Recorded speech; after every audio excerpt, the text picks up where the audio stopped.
Hello, everyone, and welcome to the LightBringers podcast, where I will try to introduce the show and remember what number it is. It is number 33. The final official podcast before the end of the year, because I'm not sure if it is, but probably will be. And it's going to be about why play Guild Wars 2 in 2022. It's like it's made that very reason. I don't know what I was going to say there. Oh wow, that was a song that sounded very Christmassy, like a Winter's Day song, which is also out at the moment. Okay, I have some amazing, awesome guests with me as well. It is actually, I think it's the actual Christmas song. No, that's rubbish. Actually, that's not true. Anyway, I went off on a weird tangent there, which never happens. And hello, everyone. Welcome, if you're here live as well.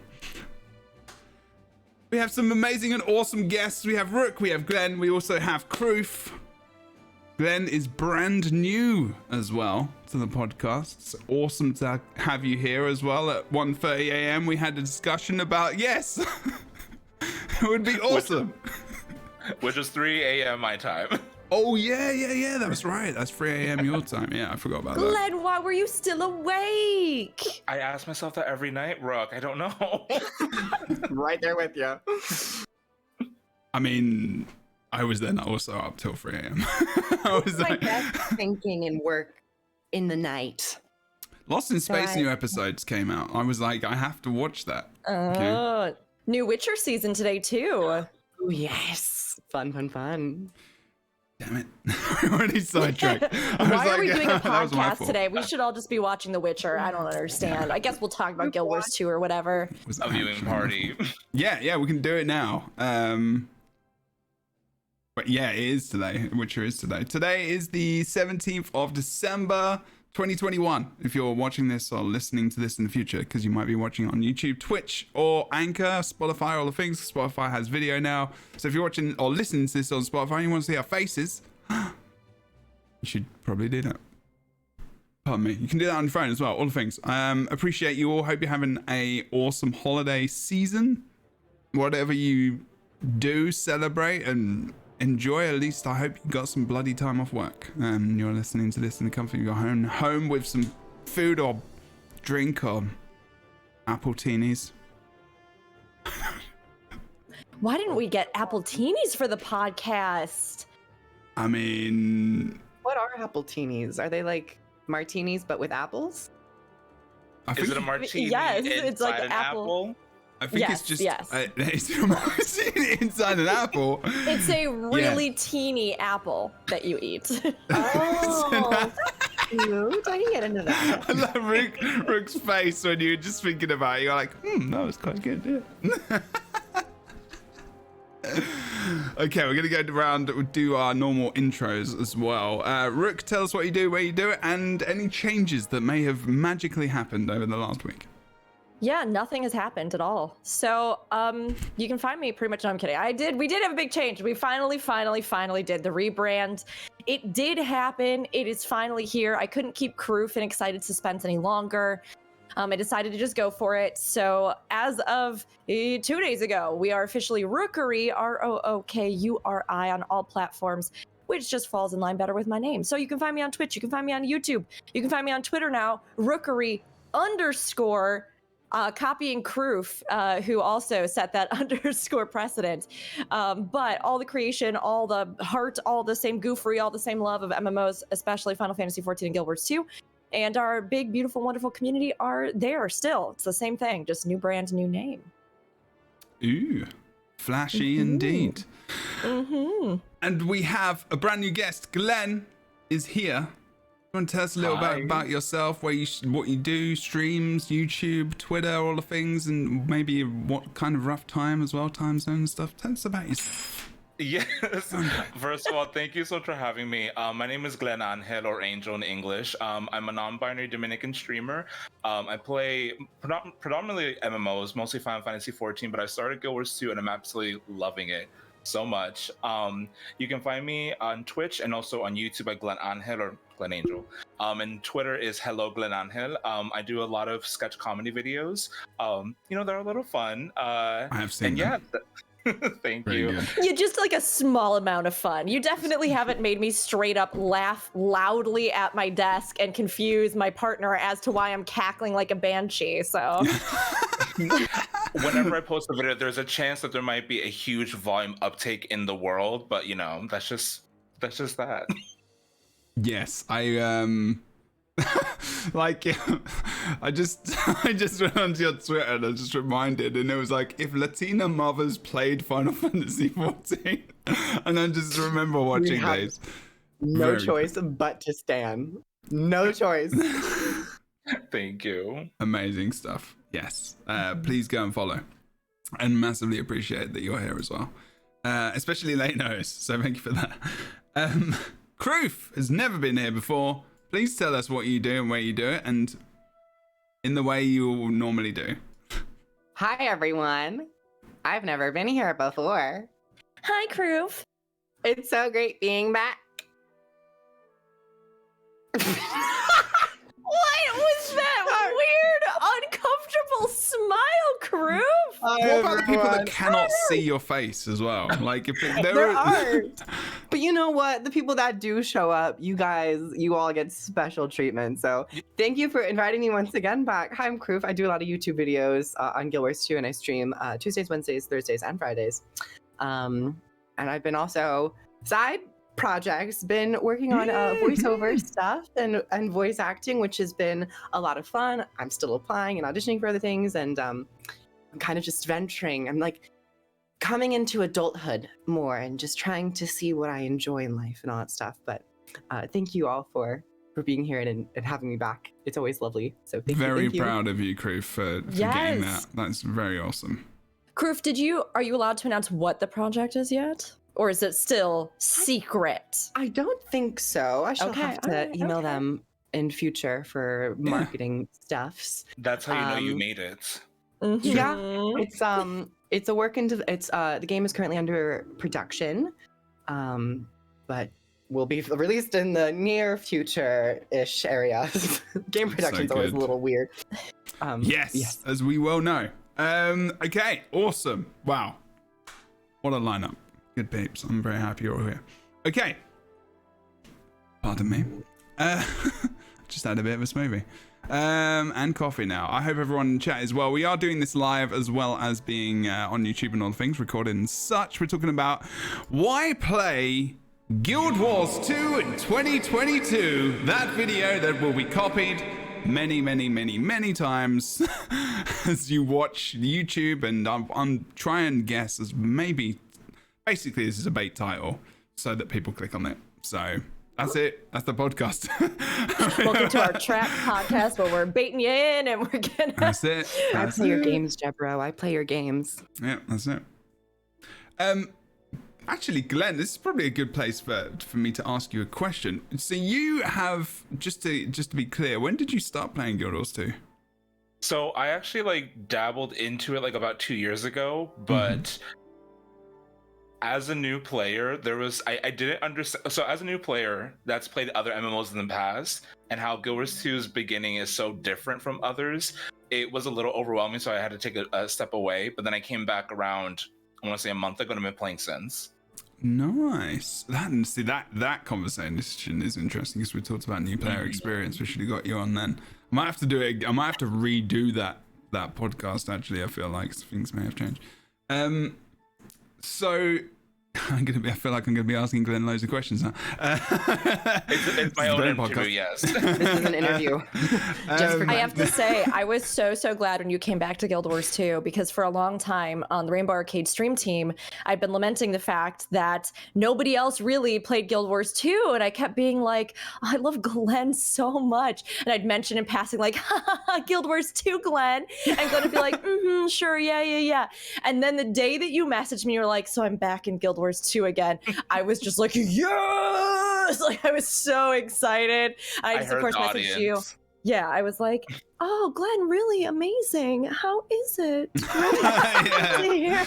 Did Rook actually use that voice as well? Or, yeah, are you enjoying it? It was through text, but I did hear that voice. Yes.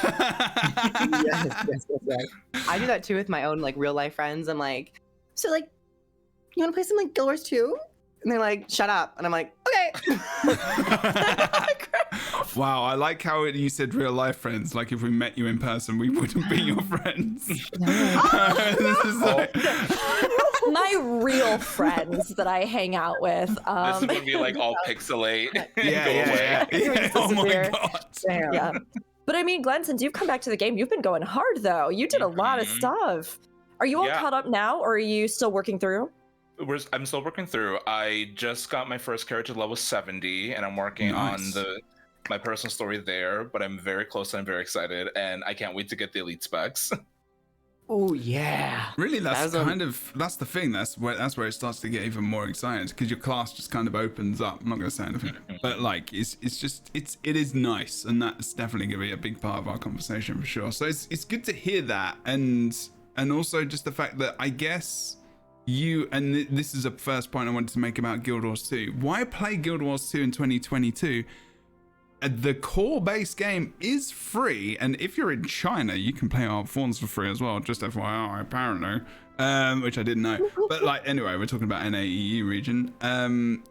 Yeah, are you playing it for free at the moment, the core base game, or did you start for free, Glenn?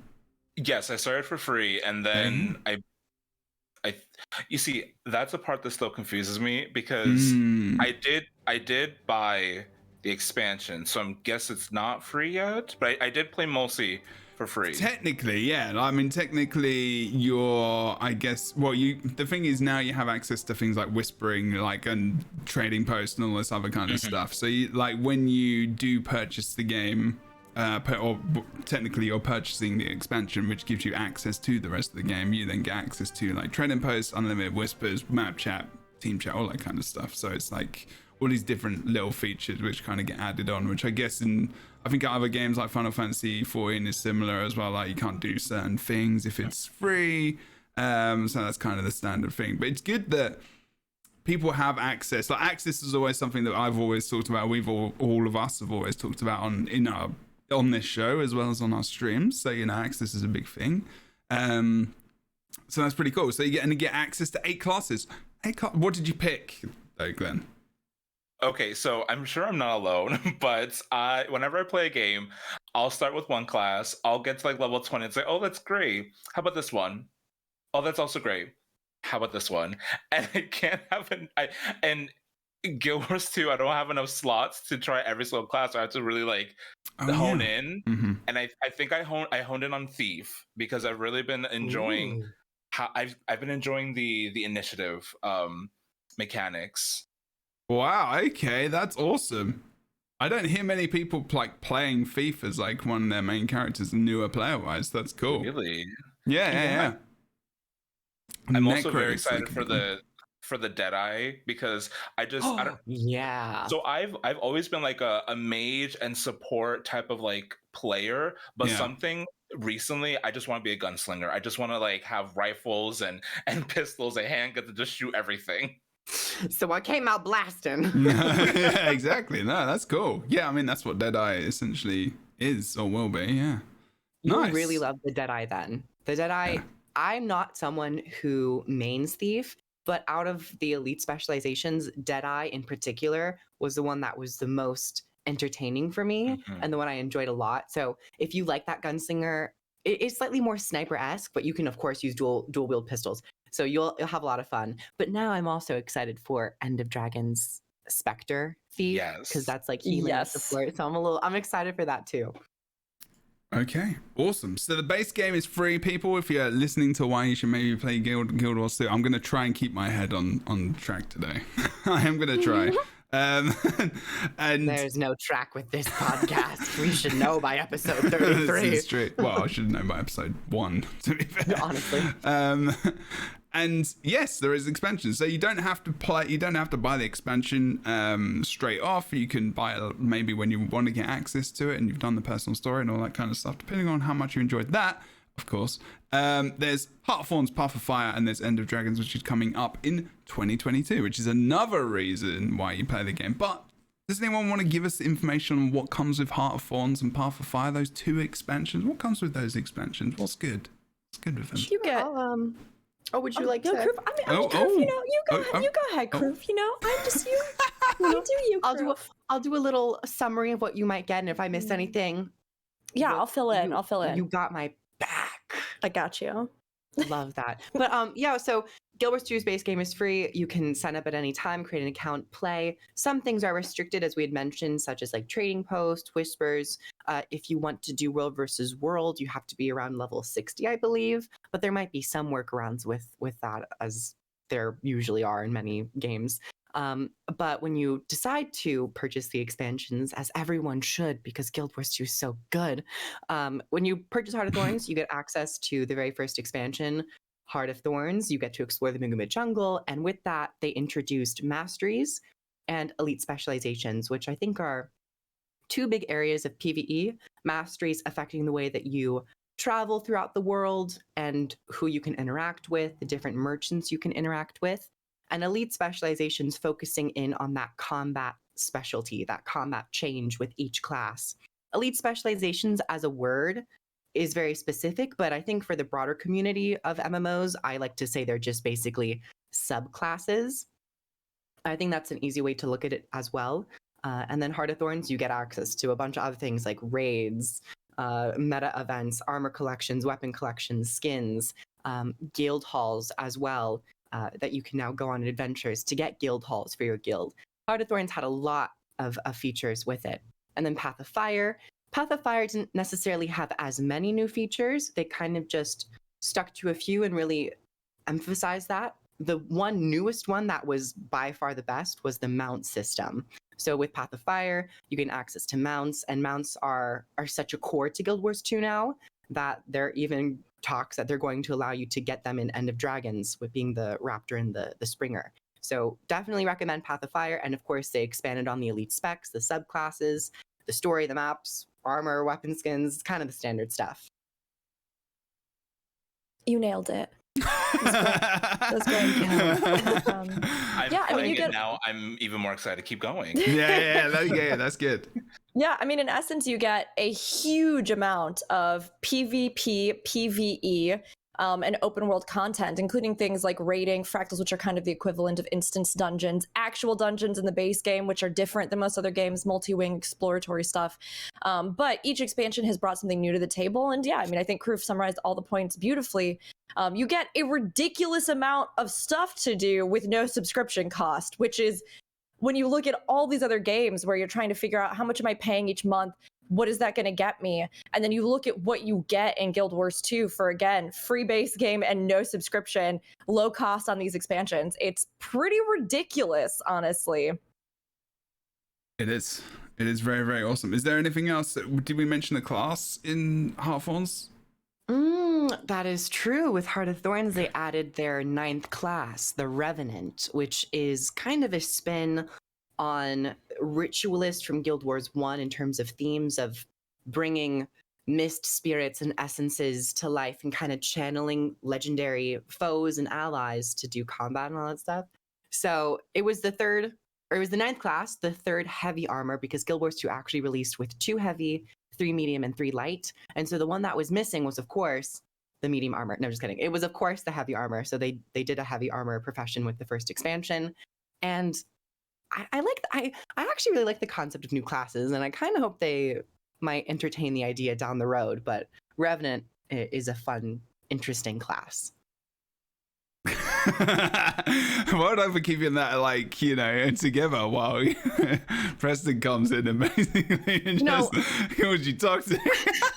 I do some nice multitasking. One eye will look at the chat, one eye's looking at the camera at all times. Preston, aka Brazil. Legend. That was funny. Preston was on the podcast as well the other day. Just a little bit of bank information. Sometimes I think people don't know that he's being sarcastic. It's okay.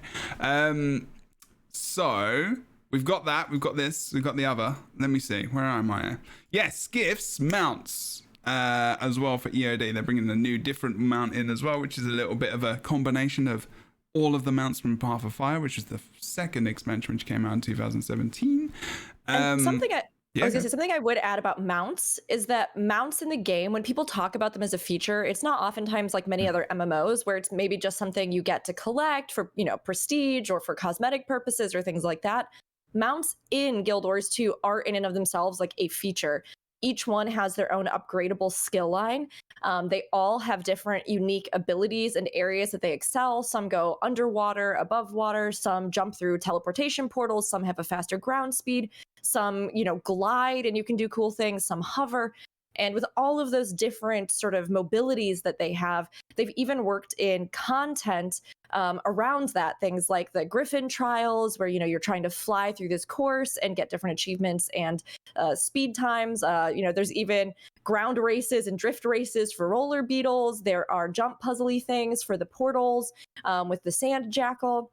There's all kinds of different content they've built out around these mounts, and then also used these mounts to further what they're able to accomplish with diversity of map design and things like that. So it's not like many other games where when you hear mounts kind of tossed out, it's literally just sort of a mobility convenience. It actually is something that they've integrated into the game to expand the world and the types of content that you can do in it, which is great. And they look awesome. So there's that too. And they usually have quests with them, some kind of little quest if it's a special bonus one or if it's in the story. So again, they have kind of their own context and are sort of featured in the game in a way that has maybe become more of just a convenience thing in other MMOs.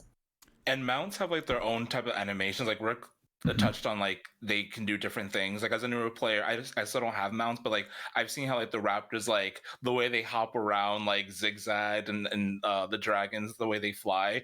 But the one, I don't know what they're called. There's one that always scares me because it feels like it's a bulldozer, like something's rolling, and the person. the roller beetle. beetle. Yeah. It's a big beetle. That one just zoops by me every single time, and it freaks me out. But I love that in a game. So, what did you first think like when you saw mounts, Glenn? Like, because obviously you can't use them yet because you're not there. But like, because it is something which is later in the game, and like Guild Wars 2 was always like, we're not going to have mounts, we're not going to have raids.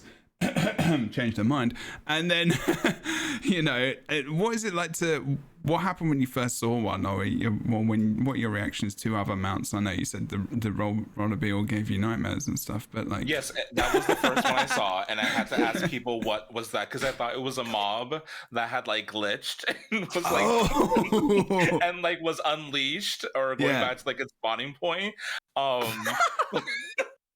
But no, like I like. What was the question again? I don't know. I just want to listen to your Guild Wars 2 reactions. Yeah. Like, no, what was your first kind of reaction to mounts, and maybe not even be able to get one until you can reach an expansion, I suppose. Oh yeah, no. So I thought they were just mobility. Like I thought they were just like, oh, they look cool and whatnot. But then when I was like scrolling through the map, and I'm like, what is this racing thing? Like, because the only racing thing I know was like Chocobo racing in Final Fantasy 14. I was like, so like that? Someone's like, no, your mounts. I'm like, wait, you can verse other people with your mounts, and okay, like I like those like little quirks and everything. I'm fine now. Like I don't need a mount because I actually really like exploring the world on foot and getting to like those hard to reach vistas, which I think are pretty fun.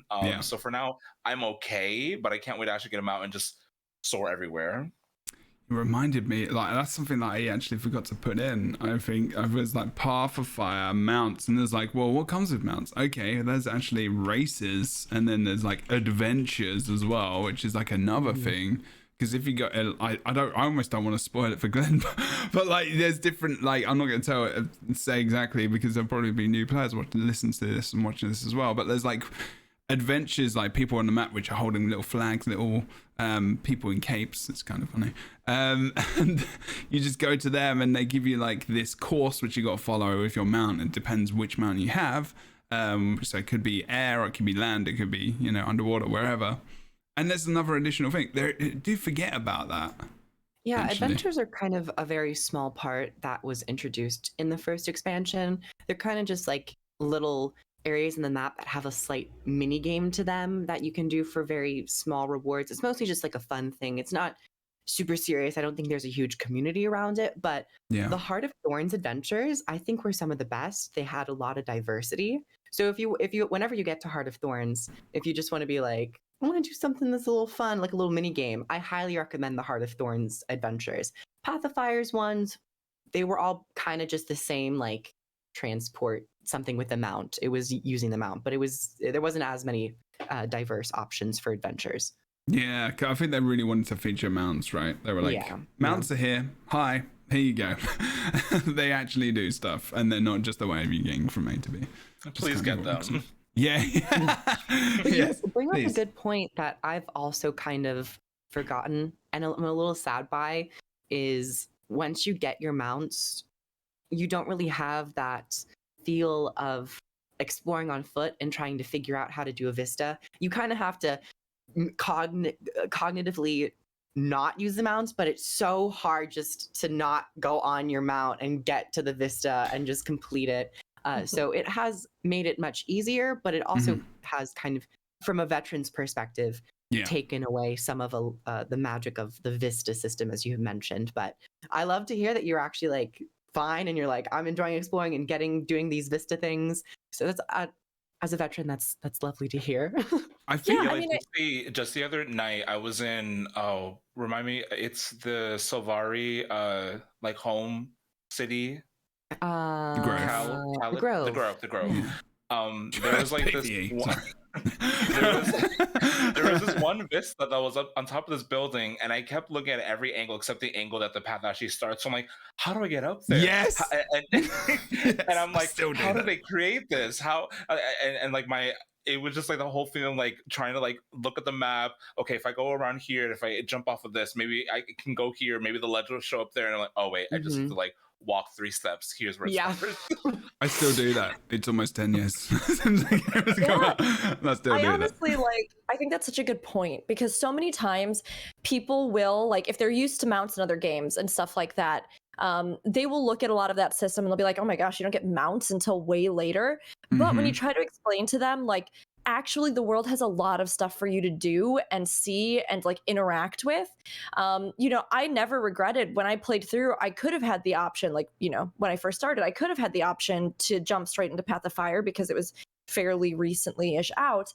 And, and I was like, well, I could go there and get mounts, or I could just play through it like I was supposed to, and I honestly never for a day regretted playing it that way. Like, I actually really liked walking around. I liked in Heart of Thorns having to work to get that glider, because when I got the glider, it was like my whole existence changed in the game. Yeah. It was like everything finally had come together. And when you get to mounts, I mean, it gives you a great mobility tool to make going back to those other zones that you've already been in and you've already explored that much easier, which I think is a great way to kind of develop it and evolve it, right?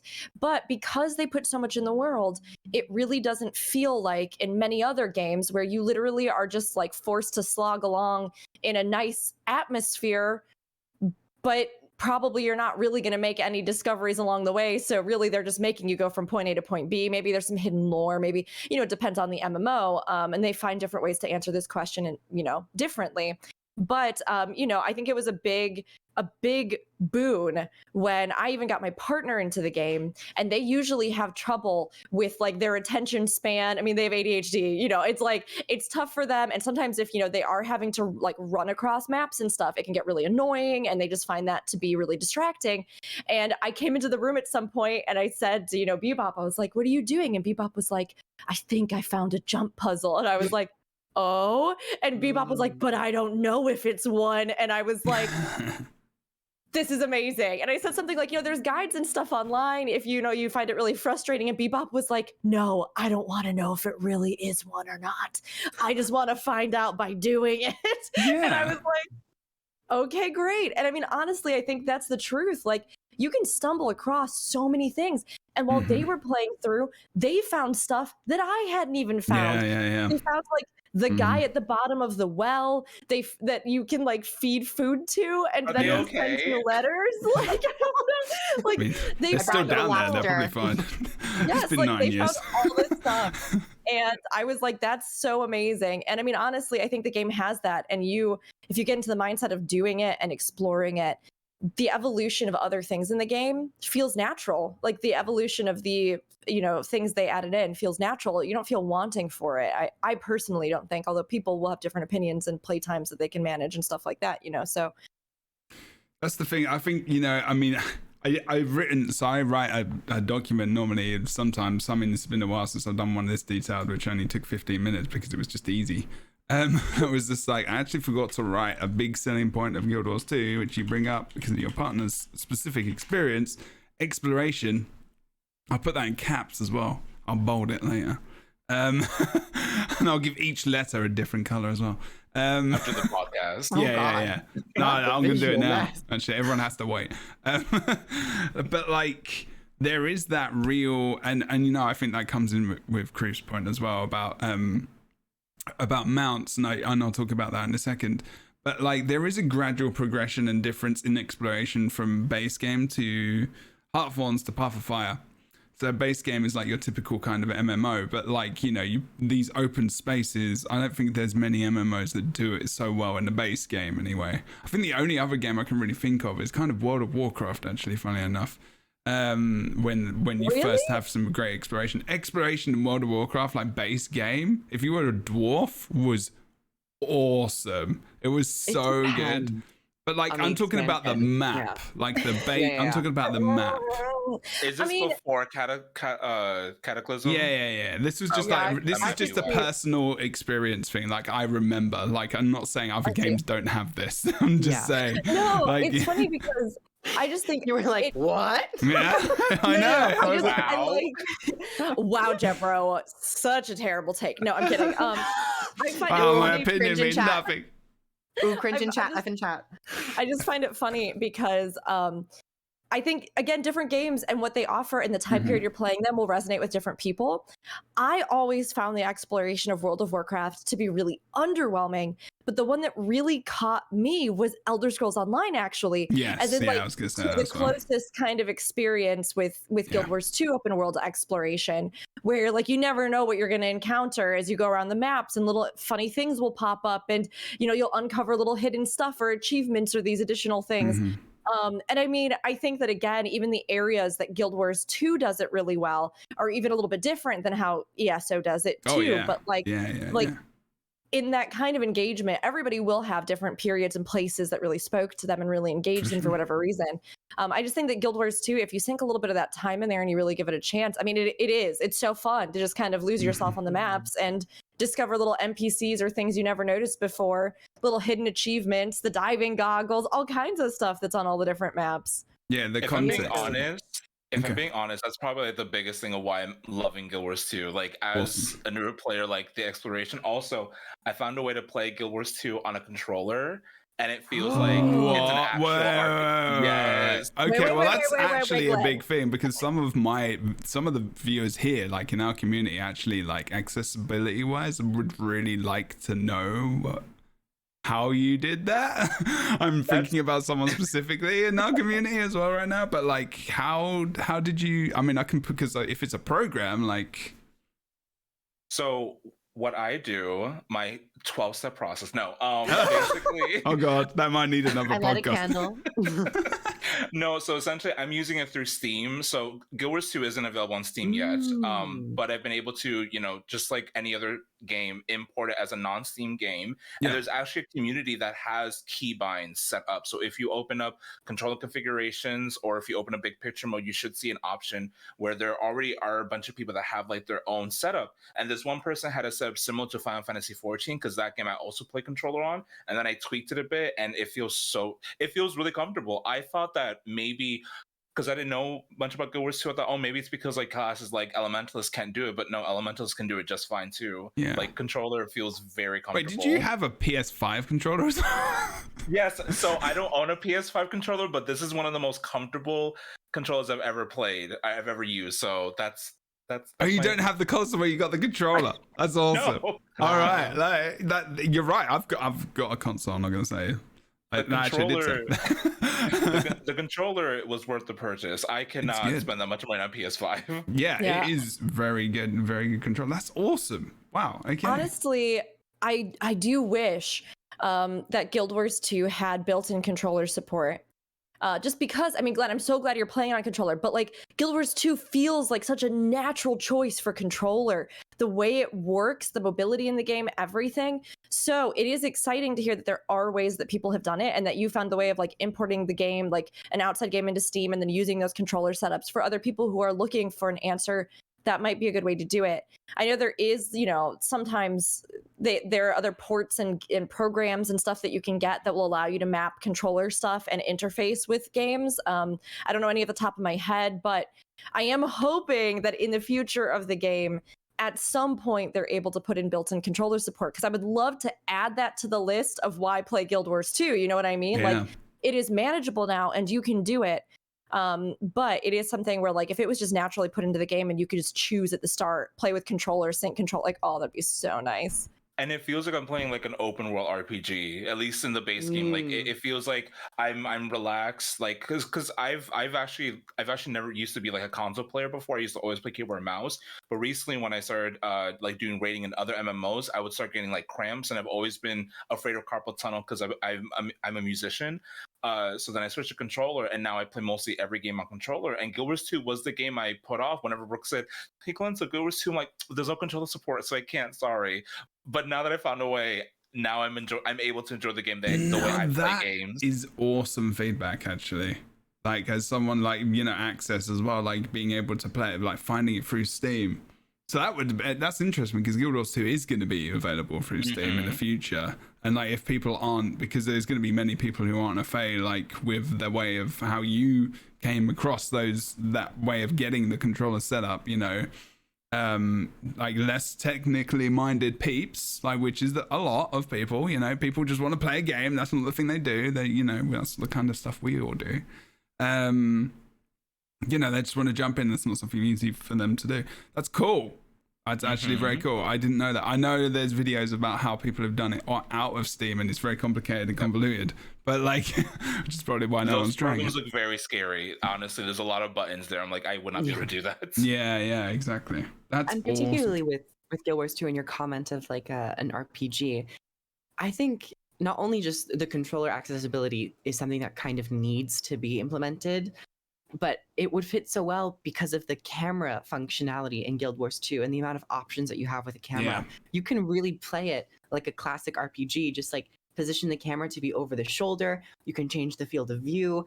I'm such a big fanboy of Guild Wars 2's camera, so whenever I have an opportunity to bring up the camera customization in this game, I will. And that's actually the comment about the RPG was like, oh yeah, Guild Wars 2 is like perfectly set up for like a controller experience, from just the accessibility of like few buttons, but also just the visual aspect of it as well. Yeah, totally agree. Okay. So exploration, good. That's a good point. That's a good point as well, because Guild Wars 2 exploration is very different from other MMORPGs as well. Because normally you have, in Guild Wars 2 you do have a main story which drives you forward to a degree, but isn't like the main specific driver. It's one of the drivers to push you to, I think, like end game, like kind of maps and stuff, but you still don't need to do the main story to be able to go and play on all the things and do the stuff. Like, that's not necessarily what you need to. That, it gives you a little bit of access to other areas and stuff and instances, and maybe seeing certain parts. You've already seen this, so that's okay.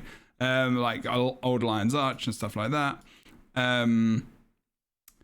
So I guess like I think the biggest difference as a new player, especially in Guild Wars 2, there's two main differences I think which have been massively appealing. One is the exploration, the fact that you can literally wander around the maps and do whatever the F you want to do. Proud of you, Jebro. Good job. No, didn't say the word, just said F. We all know what you meant. No, that's good. No, I was just saying in my head rather than in my head out loud, because not everyone can see my face. Go. Fringes, yes, that's the way. Yeah. Yeah. And I don't know what other word you would put in there. Right, that flipper. Could you tell it to me? Flipper. Like I say, I say flipper instead now. The dolphin. No. Don't taint Flipper the Dolphin. He's done nothing wrong. I mean, they already did that with Echo the Dolphin. It's a very good game back in the It was. early I 90s. actually played that. It was Game of the Year, actually. That year where it came out. It was. Sega. Was it Sega? I think so. It wasn't on Nintendo, though. It might be now. Exploration. Because Sega games on Nintendo. I don't know. These are all really good points about why we should play Guild Wars 2. Yeah, this is great. A quick little tangent about why you should play the old game, Echo the Dolphin. Did I mention side quests? Really good at side quests. Guild Wars 2 doesn't have a lot of those, but it's actually very different. Well, it does have a lot of those actually, but they're not quests. So Guild Wars 2 system is, I mean, the achievements, come on. And Guild Wars 2 system is very different. Yeah, they really do. Exploration is great because you go and do these things called hearts, and people call them heart quests, where they're not actually, I mean, I guess they're quests in a way, but they're very optional. Like, you can help different areas. You go to a heart, it comes up in the top right-hand corner. It says, go and kill 10 people called Bob and collect their spanners. I don't know, and bring them back to me if you want. But like, you know, you can wander to these different areas and it pops up and your contribution goes towards this area. It's a little tiny bit, it's almost a little bit like rep in other games, but really not, because it's not a hard grind, and normally that is kind of synonymous with reputation in games and like having to grind things out. I still remember the days of Rift where I have to go every day to this one specific place and rep grind. Kruth is giving me those remembering vibe. Oh, I said vibes. No. Of doing Embrace that. it. Yeah, well, I know. I will. I'm sure. Embrace it, gamers. Which is awesome, but also dynamic Kruth, events, which You is just kind said of the word oh you my God. hate. You just said the word you hate. Why'd you do this to yourself? I also have to open up. No. Okay. Well, we're doing well. We're doing well with that. Dynamic events. Do you like them? Tell me. Why are they good? They're fun. I'm gonna stop talking. Y'all want to watch me eat this?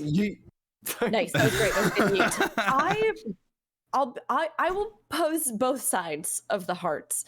A lot of times I usually refer to them as locational quests. Yeah. The reason being That's a good that reason. I mean, a good, lot of times, yeah. good reason. Well, a lot of times you hear in MMOs the discussion about like fetch quests, right? Yeah. Go and fetch me something and bring it back. And so for me, the comparison to a locational quest would be you are here and the thing is happening, just do it. And so I like that element in the sense that like you're not having to constantly haul your butt back and forth across the maps just to go do the things, come back across the map, turn the thing in, go back out. It's not that kind of thing, right? As you explore the map, as you are engaging with all the other open world content, there are these hearts there. You can do the quest right there. You can, talk to the NPCs. You can learn about what's happening. You can fill up that meter and do what it tells you to do. And then afterwards, it will unlock a vendor there for you that actually has unique rewards and additional things. And sometimes, even in those starter maps, pieces of a gear set for that region or stuff like that, which is so nice because as you do those and as you interact with different things on maps, you'll get this, or, events and stuff, you'll get this karma because you're doing good in the world. So the karma is coming back to you and you can exchange it at different vendors to get a bunch of different rewards unique to that map. And honestly, I think it's nice just to see that and do that. As a new player, you don't always you don't fully understand exactly what is there and what you can get. But over time, as you go through the game, you start to appreciate it. On the other hand, I do think that hearts are miserable. and I say that as in some of them are really good, and some of them, when I was doing full map completion, I was like, I never want to do another heart again in my entire life. So the good thing why is... play Guild Wars 2 in 2022, everyone? well, I said straight up that I think there are two sides to it, right? Okay. We're honest. We're talking about honest thoughts, and this is a podcast. Yes. So like on one hand, I think they have a great functionality in the game and they do what they need to do and they offer you more things. On the other hand, I don't think it really matters that after a while you really don't want to do them because in all honesty, you have probably outgrown them at that point. You don't need them for all the other stuff. If you're going to engage with them, you're going to do it for fun. You're going to do it for the rewards. It's not something that, again, bogs you down or that you have to do. And that's what I think, again, like is a selling point. There's a lot of different things in this game, but there are always like 5 different answers to how you might get there or get the experience or get the things that you want. So it's, again, not something that's mandatory or wastes your time. It's something you can choose to engage with.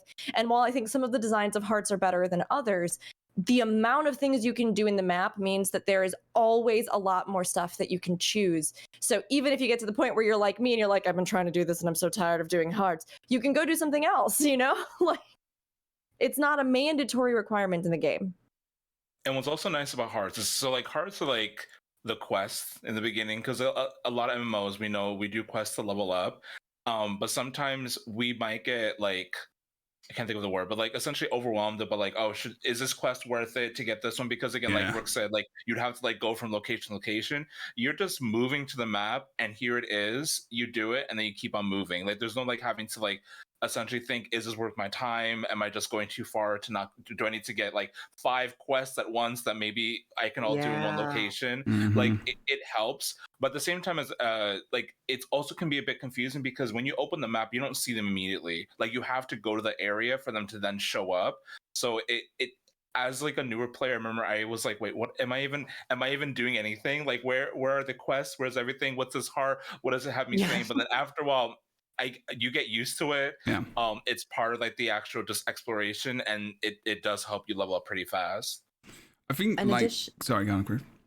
I was going to point out that hearts are kind of like that more standard area quest zone, and you don't have to, as you said, think about, do I collect multiple quests and go out and then trek back and then, oh, this chains into the other thing, I have to go back to the location. In addition to all those wonderful perks, hearts are typically areas that have dynamic events pop up around them. So they're a good place to kind of get an idea of where certain events might occur, and then those events might chain into other areas, which give you even more XP. And sometimes you can actually complete a heart and a dynamic event at the same time, and that just gives you like a full, like almost a full level. It is a really comfortable leveling experience that doesn't make you feel like, oh, I have to do these story steps and I have to do these quests to get to this specific route. It is much more of an open experience of doing what you want. So that's why I've always enjoyed the leveling system. Yeah, I totally agree with Kroof.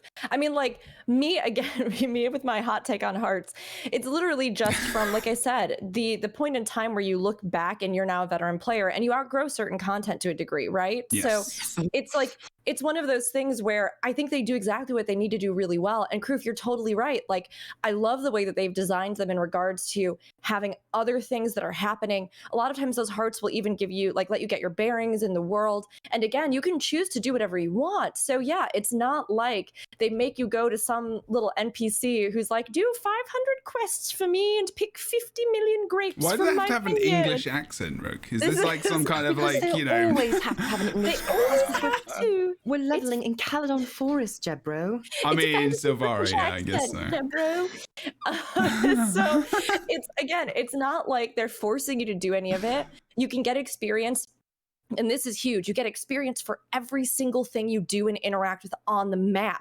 So it's like hearts give you experience, events and event chains give you experience, unlocking waypoints, you get experience. You spend all that time to climb up the thing to get the vista, you get experience at the end. And it's significant. And then there's even additional rewards for completing all those hearts, completing all those zones, doing full map completion, particularly in core game.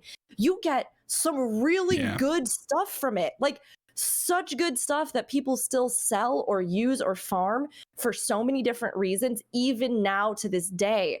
So it is something where you can engage with it and you can do all these things and you will get something, you will get some return for your time, be it funny little things, memorable quests, or the actual rewards you get in game. And I think that is so important because they give you, again, a lot of different ways to get what you need. And if you like something, you can do it. And if you don't like something, you don't have to do it, you know?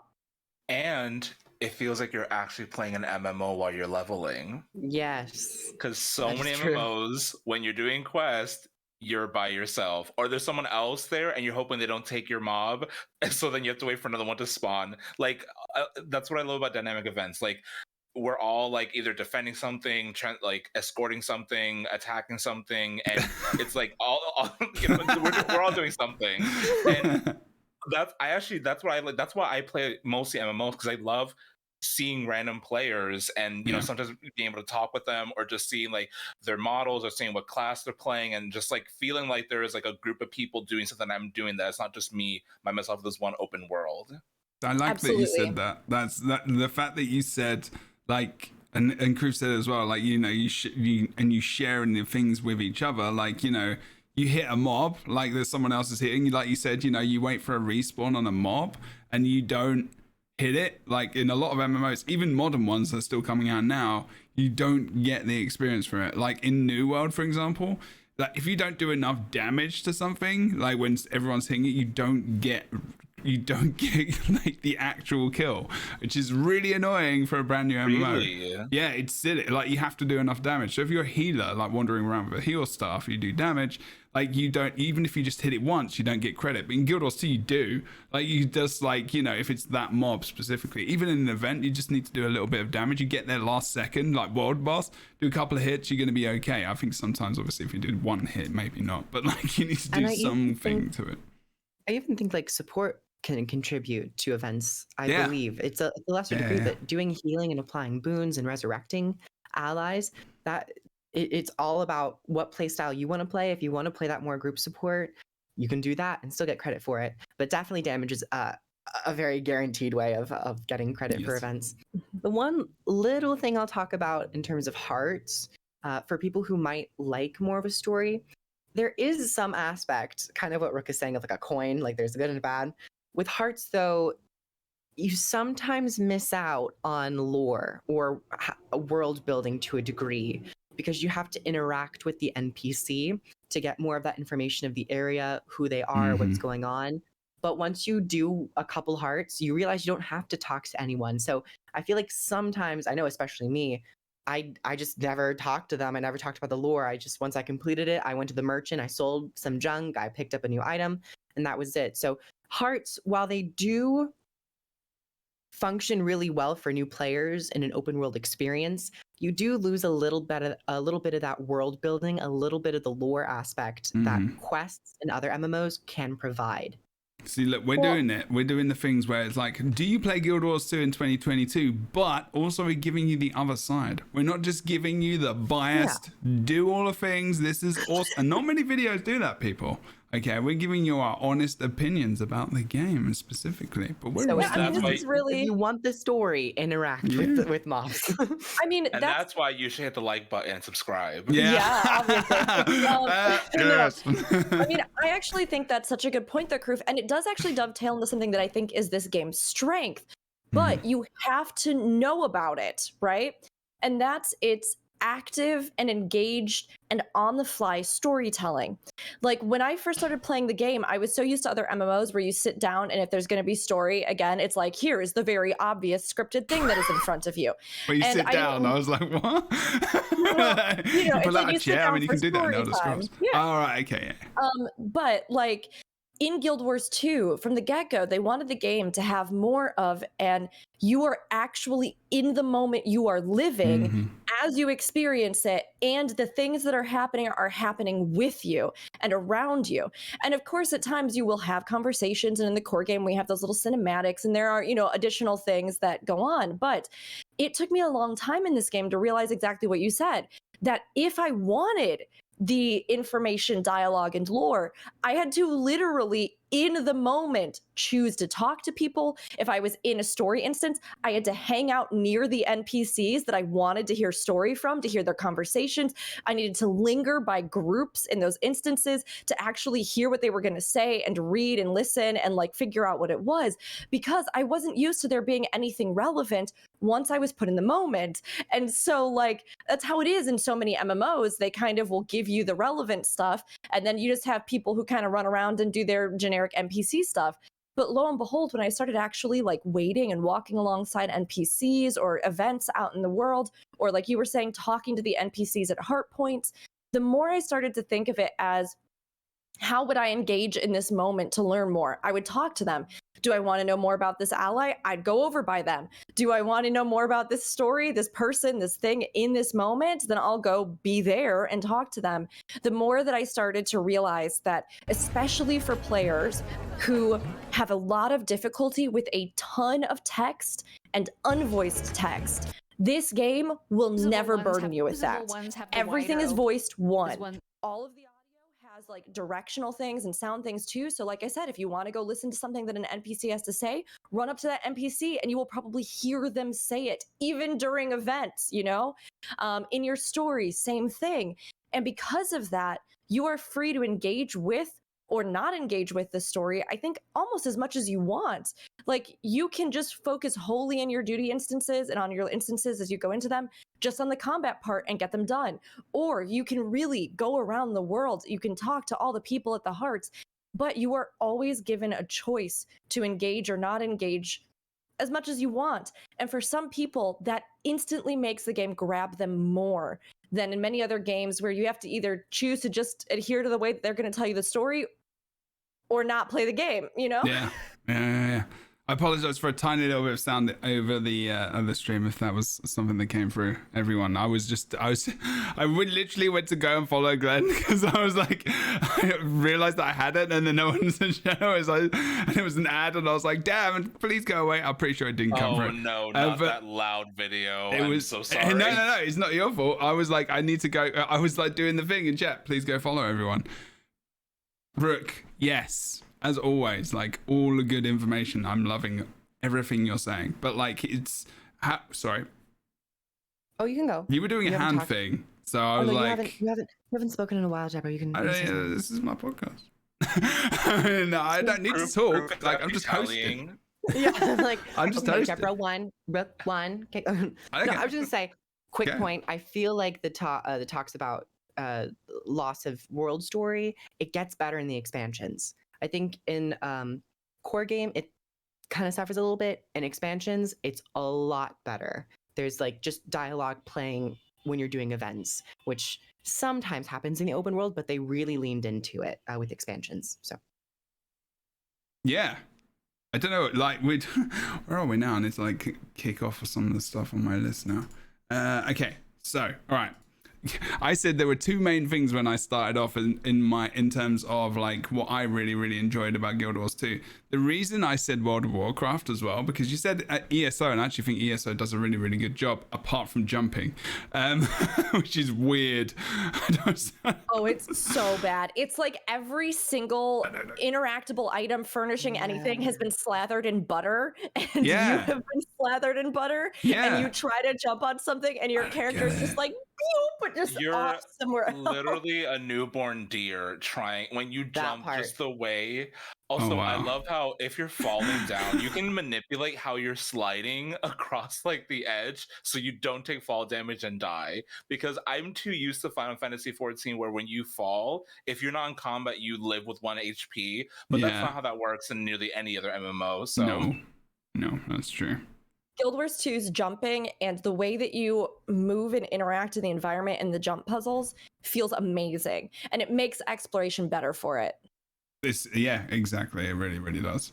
And part of that as well is movement and action is the combat being so unique as well. And to go back to my World of Warcraft point, the reason I said that World of Warcraft in the first place was because World of Warcraft was my first proper MMO, and I remember that being such an awesome experience in terms of exploration and just newness of something that I'd never really experienced before. Guild Wars 2 rejuvenated because I played that before Elder Scrolls Online and other MMOs. Like Rift did a really good job. Are you okay, Griff? Yeah, my nose is just thing. I thought you were like hitting yourself in the face. I was like, you're getting like an itch in your nose and you're like, it's just in there and you're like, ugh. Yeah, I don't normally do the whole like, yeah, I guess so. I'm gonna shove my fingers in my nose on podcast. You can't just pick your nose on stream on camera. No, you're gonna clasp it, especially with the nose my parents gave me. You gotta just like rub it. Oh, you have to discreet like. Yeah, there you go. I love that. That was gently like. That was a very. Just a little. just imagine Yeah, Queen Elizabeth just doing that, to be fair. I was like, that was amazing. It was like similar to a wave. Sorry. What were you going to say, Rick? I just Sorry like to detour us. Oh, okay. No, Griff, I love your nose. Why should you play Guild Wars 2? Yeah, there's so many good reasons. Why should you watch Kroof? Kroof has a very dignified and wonderful nose, and I think that's also something just to pay attention to as we continue the podcast. So Combat, yes, exactly. Was the other thing I wanted to talk about. Combat in Guild Wars 2 is very unique. There isn't really. I mean, I could probably compare it to something like maybe Terra, if you've ever played Terra before. Elder Scrolls Online, very similar as well. There is tab targeting, but you can still use your skills without tab targeting, i.e. AoEs. So if you hit something in front of you, you're not going to just miss it or not use your ability unless it's something specific that needs a target. There's not many abilities in the game which need a target to be used.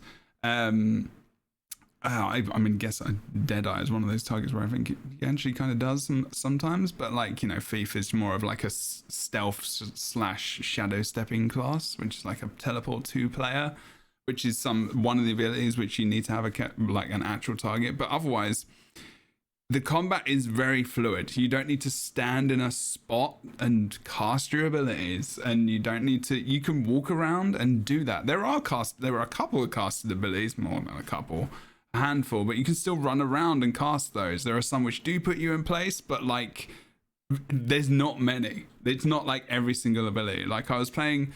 And I know that you both play Final Fantasy 14, and I now play it. I've played it a ton this week on stream, actually. I'm in Heaven's Ward. I'm there. I'm liking it. The way Rook's eyes lit I know. up. I know. You know how earlier I was talking about how excited I got when Glenn was like, I'm playing Guild Wars 2. Jeb, when you just said that inside, I just started screaming immediately with joy. And then I was like, be cool, Rick. Yes, cool. It's okay. You're doing the Jebro. thing with your hand. This is good. And I know. Log in. I know, Kroof, I'm sorry. I'm really sorry. I know. Subscribe. You subscribe to the damn game and you will be able to. I told you, like, you're gonna be a famous voiceover personage, you know, like you can do this now. It's a cost, all right? It's a cost. But only damn taxes, Jesus. Well, anyway, Guild Wars 2 2022 combat. Very unique. Combat is very, very good across all game modes. Guild Wars 2 is made specifically in mind for potentially a lot of PvP action, which is why the PvP is very good. There's not a lot of MMOs where the PvP is very, very awesome and is a big part of the game as well. And is one of the modes in the game. There's like, you know, there's PVE, which covers a lot of stuff, and then like where you're versus environment, and then there's PvP, which is like conquest and smaller scale player versus player, and then you've got world versus world, which is server versus server, and we'll talk about that in a bit. But the combat is very, very unique. Anyone want to talk about why they enjoy the combat and what is unique about it specifically before I start talking about something else? It's fun. Jeez. Nailed it. Yeah, that's I'm so glad I invited you on. You press a button and then things happen. Well, like Glenn, Yeah, that's a good point, actually. Like, I things mean, happen yeah. immediately. Yes. It is instantly responsive. And all of that is something that I hear so many people talk about in other MMOs. The fact that like they get so frustrated if there is something, you brought up Final Fantasy 14, for example. I personally like the game of sliding, which is slide casting and things. Yeah, I do as well. I like that because I'm playing Red Mage. Like I'm playing those casting classes. I'm a healer as well, so I get it. I'm just for the record, it's not that I don't like the casting. This is for other people watching. No. I know you know, but like other people who are watching might be like, Jebro just hates standing in place and casting things. But no, I'm not going to say the word I was going to say. Well, it's one of those things where, you know, not only do you have full-on cast times in other MMOs, like in 14, but there's also a server delay. And the way that the communication goes back and forth causes what's known this little bit of delay where people refer to being able to do things like slide casting in it, where you technically are not done with your cast and you cannot move, but because of the slide and or the server delay, you can slide at the very end, right before it finishes casting, so that you can still cast it and get a little bit more time out of it. Yeah. So that you have more time to do your next cast and so on and so forth. Oh, It's kind thank of you for hard to that explain without explanation, an actual actually. I visual. didn't know that. I just thought it was a fun thing. Yeah, It's like, so yay. sometimes people do find that really frustrating because depending on where you are in the world, there is a slight extension of that tick of the server communication. So if you end up on the wrong side of it and you are trying to move out of an AoE or something that you normally would have been fine with, but if you ended up just a fraction of a hair's breadth later in the way the servers communicated, you will get hit by something, even if it looks like you were safe. So all of that to say, Guild Wars 2 does not have that problem. Guild Wars 2, everything is instantaneous. You hit a button, like Glenn said, it immediately works. You dodge roll out of something, you have dodge rolled out of it. You do the thing, like the way that they have just made it so instantaneous and feedback with what you're doing. And most abilities will not have a cast time. Some may have a channel or something like that. But for the most part, many abilities are also instantaneous and you use them right away. Or, you know exactly how they're going to be with everything else that you're hitting. And it's just so freeing. It feels so good once you figure out that like the AoE appears, you best dodge roll out of it or you will die. Like it's going to go off. But you actually have the abilities and the skills and the things to be able to do that immediately, to not have to worry about ending up on one side of a tick or another, because it is so fluid. I thought Cruz was going to say something. Well, I could say something. Yeah, I'm honestly everything and more. Everything and more that Rook just said. It is extremely responsive. You have a lot of, aside from the server aspect of it, the actual combat of Guild Wars 2 is quite intricate, and there's a lot of comboing. So if there's a fire field, you can shoot arrows or projectiles through it to light your projectiles on fire.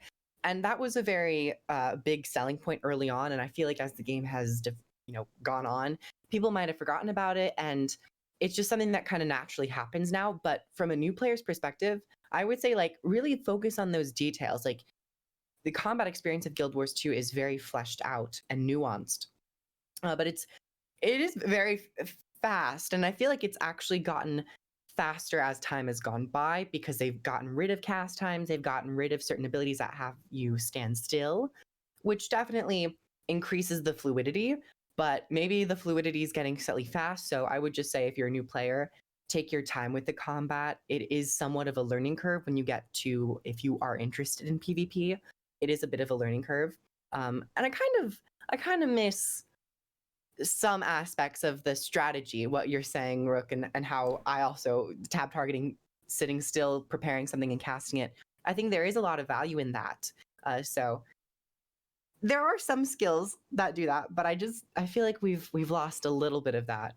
But overall, Guild Wars 2 is hailed as being one of the better MMOs with great combat, and it's kept me in the game for quite some time. So I remember the first time I was playing something like Elementalist, and I assumed, okay, it's a mage, so I have some cast abilities, so I have to stand still. And I think I accidentally like moved. I'm like, wait, my character's actually moving, and I'm still casting this. What is going on? Like, it was such it's like it feels like they're slowing down. It feels like I actually see like the force of the spell they're about to use. But what I also love, which I also love about ESO, is the ability to like switch weapons and have like two different hotbars. I think that just like adds so much into like the customization, because I love when games have like a customization option to it. And not only do you have like your 5 abilities, you can then swap, and you have these 5 other abilities, but also there's a second bar of a bunch of other things that you can just pick and choose what you want with your utility skills. And I just got my my thief to like level 71, so now I have all 3 of like the specializations unlocked. So I'm like, what do I pick? What do I do? What's Oh, nice. Yeah. Okay, the that's overwhelming exciting. wave of like class customization. Oh yeah, that's true. I mean, that's the thing. And there are those things like, I think combo fields is something that, and Glenn is probably going to be learning. But I mean, Elementor's combo fields is massive because you've got so many AoEs. Thief has a Thief has a fair few, but not as many as other classes. But when you're interacting with others, I remember like I think leveling up and playing World v World was one of the first places I really started to learn properly about combo fields and how, because I was a big World v World player, we used to do training on like a Thursday night when I lived in England, and with all my EU buddies, and we'd just be like practicing running around together, stopping, building might, healing, like splashing, like blasting water fields and stuff like that, and being like, damn, there's so many different ways that you can play this game. You could literally play the game and never know about combo fields, I feel, and that's a fine thing. And then you can get to a point where you're raiding, you're PvPing and doing all these things where like if I blast this field I can stealth, if I blast this field I can get more might, which is extra power, and things like that. And it's just, I think the intricacies of the game in that way is something which is very unique and different to other games. I mean, you can combo in ESO, but you press a button to combo. You're not. I mean, I know essentially in Guild Wars 2 you're pressing a button, but it's the same button every time. Just press X.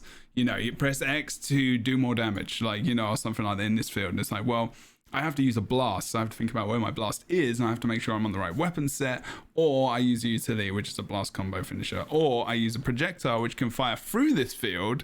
And now this arrow, this is one of the biggest things on no crap. Like, I was gonna say no bullshit. Oh, no, it doesn't matter. But the biggest thing I remember seeing, yeah, exactly. I remember seeing the biggest thing. One of the biggest things that ever sold me on Guild Wars 2 were those combat videos. Do you remember the combat videos? And just being like, this arrow going through this fire field, this fire line of like from an elementalist, and I think it was from a ranger, and it's setting on fire as it went through the field. And that interactivity, someone clip this, and that interactivity was like one of the best things I'd ever seen in a video game. I'm just not bullshitting you right now. I was just like, I have to play this. This looks so good. Like, it feels like something else in the game was interacting with my abilities and affecting them in a way that was gonna increase the damage or increase the output in some kind of way. And I was like, that's so awesome. That makes you feel connected so much more to the world, to the players specifically, and even the abilities of other classes, whereas just being like, I'm a healer and that's fine, and I can just heal people. Or I'm just like, a damage dealer and I just do damage and that's it. If I have another class that helps empower me, and that's like things, and then it goes even further of that because of boons that can be put out, things like might, quickness, alacrity, other classes that support you in being, able to do more damage, and where support is about, enhancing abilities, and it's not just typically a healer, because there wasn't many games like, in 2012, 2013, and I would argue that Guild Wars 2 wasn't even like that to a degree anyway. At that point in time, it just kind of quickness and alacrity and stuff kind of came over time.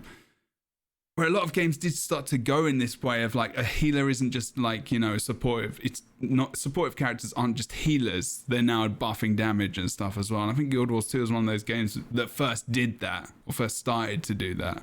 Along with like Final Fantasy, ESO, as they started to evolve. And it just the way that the abilities are interacting with fields and stuff is still like, I still play the game now and I feel like I go into first person mode and I just watch abilities kick off sometimes. I don't do this on stream too much, but like, it's just so cool. In the middle of a PvP tournament, Jebro, really? I mean, maybe. Wow. That's okay. I agree with you. I saw in chat talking about, was anybody else excited about Guardian bubbles when you first started using them? And when I played Guardian first, and I had like a sword and shield, and I was so excited about this, and I realized that I could literally, in the midst of like the heat of battle, and as I was starting to, learn what kind of events could happen on a map, or when I was out with other allies, and I could literally like buckle down and create this dome to prevent all these projectiles and things that I could literally see coming at me. I could prevent them from hitting my allies, or even now, like when I'm druiding, I really love that wall you can put up that if people run through it, they get the the heal tick, but it also, like, if projectiles come through it, then it does healing on your party. And there are these specific fights like Slothazor, where I put it down and all the slublings are sorry, I was going to say upchucking on us, and then I realized that was really miserable. They are. I mean, it's kind of what they're doing. I love it. Let's when go. they're hurling furballs at us, or you know, it's still satisfying to me that I can literally make a directional kind of thing. I can use my spatial awareness of what's happening to create this other dimension. My allies, you know, when we're all running to some point and I know I can, ahead of them, put that field down and they'll run through it. Like, those sorts of details are so exciting. And then when I paired that with the sheer amount of different abilities that you eventually unlock, and the fact that anytime you're out of combat, even in a raid wing, if you were going through these raids and you were doing them sight unseen with no idea of what was up ahead or what you were working through, the thought of approaching each boss and being like, well, that didn't work. What did the boss have?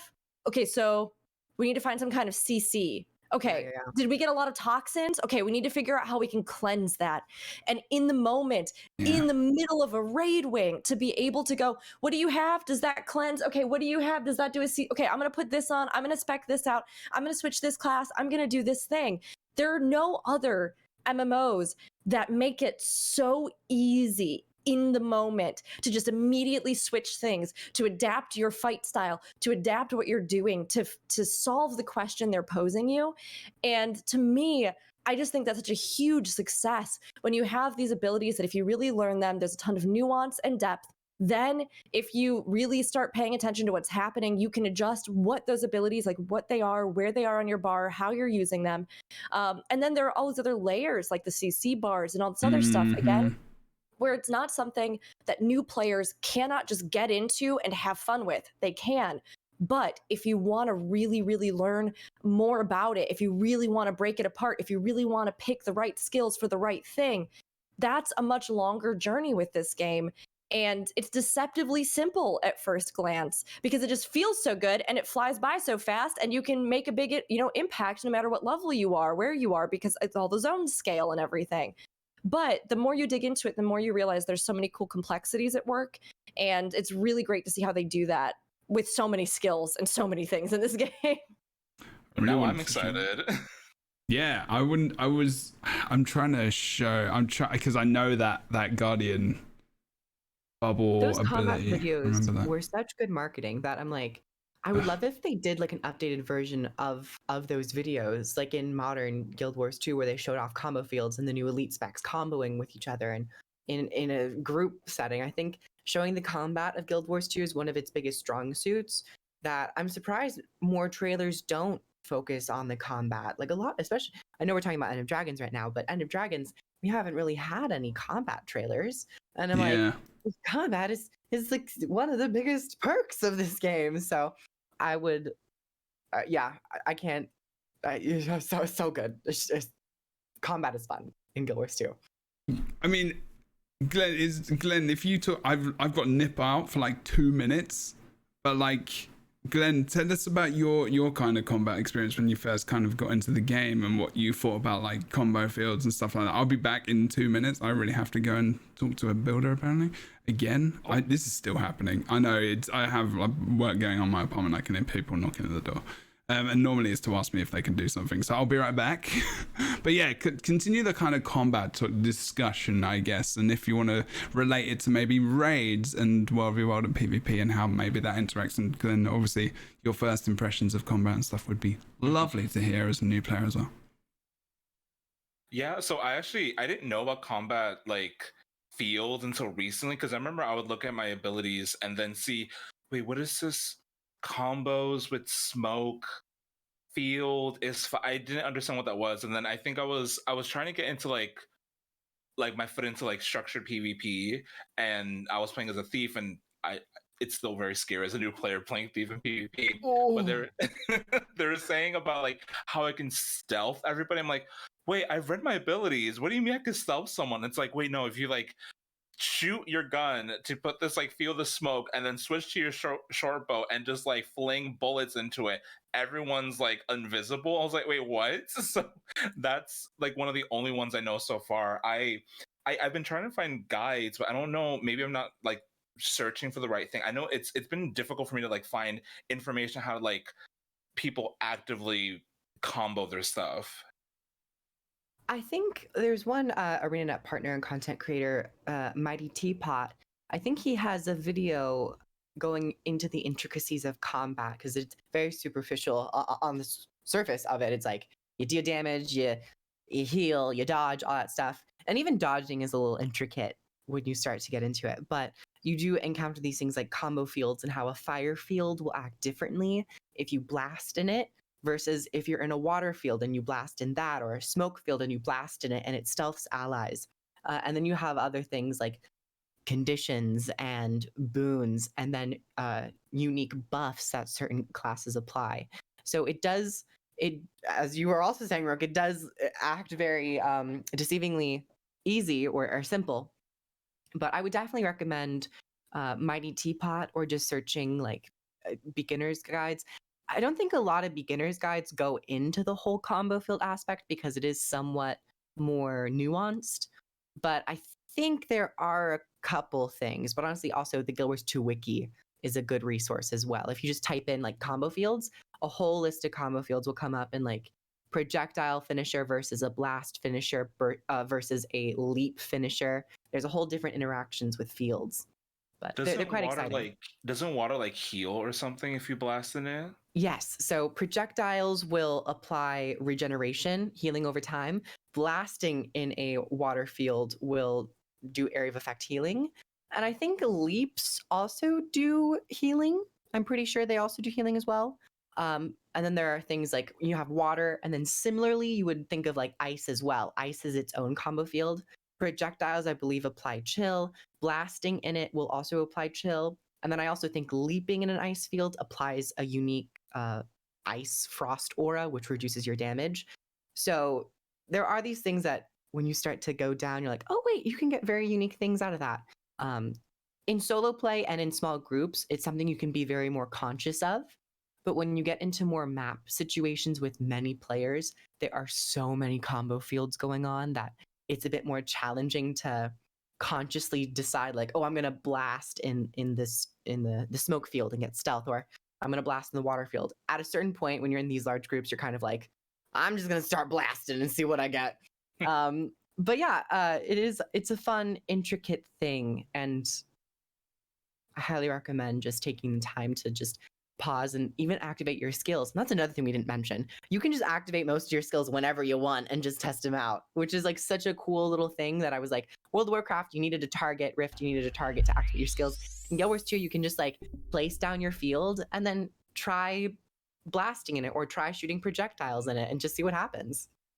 Yeah. And Kroof, I wanted to pick up on something you said really fast, which was the wiki. Because if we're talking about other reasons to like play Guild Wars 2, I would say that the Wikipedia for Guild Wars 2, like Chat was saying, and I think like I've experienced, many of us have experienced, is one of the best wikis I have ever seen for a game. There are also just like art assets and all kinds of things that go up on it that like come directly from ArenaNet. There's all sorts of things on it that, I mean, like you can just see there and access and immediately find if you're looking for it. And there's actually an in-game functionality where you can, in the chat, access the wiki and it will automatically answer your questions, which is so nice. As Glenn does a double take. Is it /wiki? Damn it, I missed Glenn's face. /wiki. /wiki, and it'll pop up a wiki window, and you can type in questions or like search terms like raid boss or like you could do that in the first game as well. Yeah. Now that the camera's about, let me try to do the face again. What? Wait, so you can just like wait, explain that to me. So you can just type in wiki and it pops it up in your /wiki, yeah, /. It'll open a separate browser, and then it's just like you don't have to tab out or anything. You just be like, oh, I need to look this up /wiki. But I'm so used to just tabbing out and opening the window, but it makes it very easy. I forget about it. I do too. I forget about it a lot, actually. I think a lot of people probably do, but that's a very good point. There's a lot of interactivity between. I think you can't really. There isn't really a lot of ads or mods like with Guild Wars 2, like there is with Elder Scrolls Online, World of Warcraft, all that kind of stuff. But there is still some interactivity, which is quite nice. Like, you know, the wiki, Guild Wars 2 efficiency, stuff like that, where you can look up things from your account and whatnot. And people do make tools that kind of circumnavigate the TOS, I guess, as well, to a certain degree, where you can find all that kind of stuff out there as well.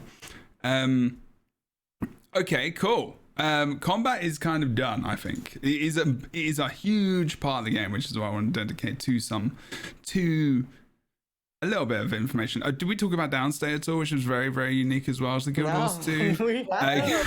So Downstay is like your second chance of like basically staying alive, and is a very, very unique part of Guild Wars 2, and why you should definitely pick it up, even just to experience it, just because it's a new and different thing, which I feel like not many games do specifically very well.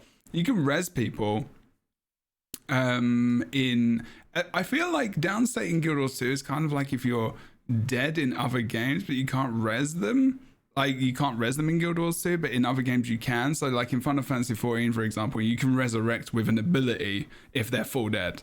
But if you're Guild Wars 2 and you're full dead, you can't be resurrected. Downstate is more of like that second chance to resurrect, and every player can come together to resurrect, and it's part of the original core. I'm trying to think of what that phrase would be. The core feeling or the core idea behind Guild Wars 2. Philosophy. Philosophy, yeah. That everyone, that's a basic word which I should have remembered. That basically everyone should be able to do everything, and resurrection is one of those things, like resing your friends, and it even gives you XP, everyone.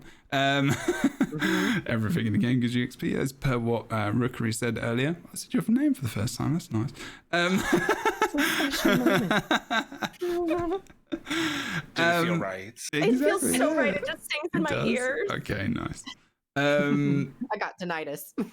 I've got that. I've legitimately got that. It's not fun.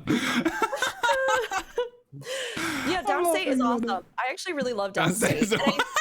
I think it allows you to have. It's so good. I just love spending time in it. I know it's my favorite part of the game. No. It makes the screen go darker. You know, the red around the edge is really pretty.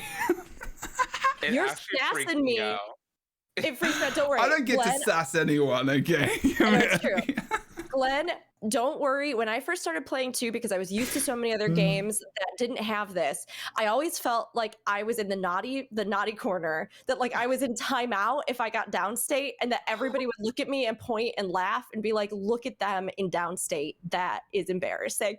And Bad gamer. Look at that bad gamer right there. And I always felt really bad about it. But then like when I started to get into stuff later on with raiding and things, right? I realized, I was like, oh, downstate's just a thing that happens a lot in this game. And you just like, you know, you work your way through it. And I love that they have different abilities. There's even bonus abilities that you can unlock through, I think, masteries and stuff too. And then those will add on to what you can do when you're in downstate. There are these amazing moments in, you know, raids or in other fights or in whatever, where you even have like downstate kills where like you're at 0.1% or whatever, and people are using their damage abilities literally on the ground, bleeding out, or like raising their hand last moment, firing off that last spell, and the boss goes down. I mean, I think it so wonderfully creates the sense of the hero's struggle, if that makes sense. Like it is both something that is just a mechanic in the game that allows you to rally and like have a variety of options to get teammates up, including res-like abilities and things like that, while also making it so that players themselves have a chance to recuperate themselves without feeling like they've just been one shot and that's it, and they're just out of the, you know, out of the instance, out of the fight. But I think thematically it also just works so well, and it's just so fun to see the different ways that, you know, especially supports can deal with that, whether, you know, you're pulling everybody to you and then rezzing them, whether, you know, with Druid, you put the tree down and then you can use this spirit that will like let everybody get up. And again, it just creates these really memorable moments in the game, while also giving you a chance to have some agency in whether or not you go down.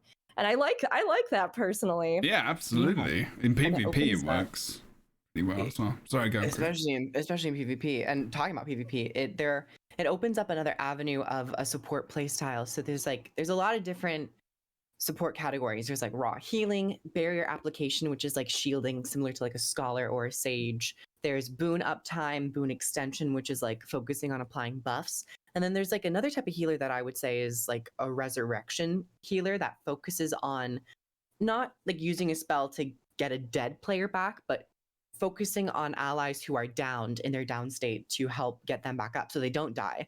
And Mighty Teapot recently posted a video where there were a bunch of people in the raid who were running builds that focused on resurrecting down allies, and everyone wiped, everyone was down, and they just popped their feedbacks in certain spells, and then everyone just got back up. So it like completely negated the boss like mechanic that was going on.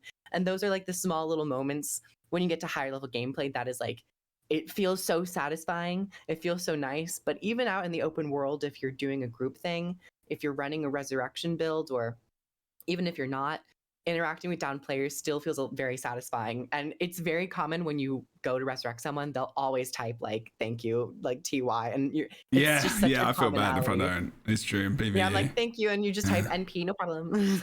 Well, PvP, like for example, in like downstate I can't really imagine the game without it because it's such a unique part of it. And I think, you know, whenever I watch a Guild Wars 2, will you play Guild Wars 2 in 2020 X whatever video, like or any, I'm just like, there's some really big things which are just missing. And I feel like downstate is one of those things. Like people talk about combat and they talk about the uniqueness. I watched a ton of creative videos last night. I was like, why is no one talking about downstate like that much? And like I was PvPing last night. I was playing the 3v3 season. Something we'll talk about in a moment as well as PvP and how awesome the different modes are. But like I play Guardian support a lot in PvP, and I love playing with the bubble, like with Sanctuary it's called. It's a big cooldown, but Sanctuary is basically a bubble which heals you and also like shields your allies as well. But in Guild Wars 2 PvP, you can use it to section off areas. You can use it for enemies and making sure they don't get the resurrection, because it basically makes them bounce away. They can't go into this small area. And I basically got complimented by another team for my sanctuary placement, and also I was using it to block off stairs, because in the 3v3 mode it's a very narrow hallway, there's stairs and stuff which you can use this very defensive ability quite offensively as well. So there's to stop resurrections and downstates from being resurrected. Like that's a whole big thing in Guild Wars 2 PvP. Like there's a lot of gameplay around death, like around downstates. It's so interesting. And then like I remember in the Guild Wars 2 World Championship, which I commentated in LA, like, you know, a lot of it was about stability and ripping boons away, like being able to literally be on your feet still so you can resurrect. So like downstate was the biggest, is just such a big part of the game. And like Rook, you're talking about, you know, all of you being downstated, and like, you know, everyone's kind of holding their hands out, and I'm just imagining like Guardian Beam coming out of their hand, and everyone's just like, and you've got this boss, because we've all had those moments, you know, and it brings back a lot of good memories. Yes, Kalaris, you were there. And it is such a big part of the game, which I can't not bring up. But we should probably go to other parts of the game, I guess, unless anyone wants to talk about it. I did want to say, so when I first saw Downstate, I didn't know what was happening. I just know that like your character falls in a very dramatic formation. You're on your back. The camera goes down to where you are. Your heart is beating. The screen is turning red and gray, and you see this bar just going down. I'm like, what's happening? And you see like the highlight of like the one ability you should be spamming to do damage, so that in case you kill it, you actually get back up. And I'm like, I don't know. And I've always just spammed that one button, and then I'm like, oh, I have other abilities. And I think maybe it was like a week into playing, I scrolled over and was like, wait, as a thief I can teleport away. If I wait for this one cooldown, I can just make everybody around me like stealth. What? And once I was able to actually like learn what other things do, I was like, oh, this makes more sense. This is a lot more engaging. But at first, it actually like the entire visual freaked me out, because I'm like, I'm going to die. I'm going to keep throwing these rocks.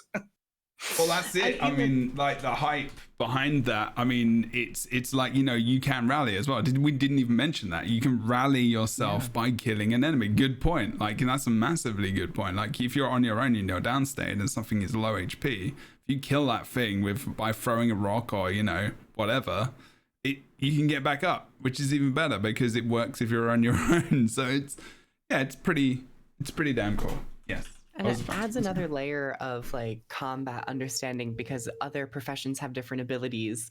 And so, especially in PvP situations, every time I down an engineer, I'm just like making sure I have excessive stability, which is the boon that prevents you from being crowd controlled.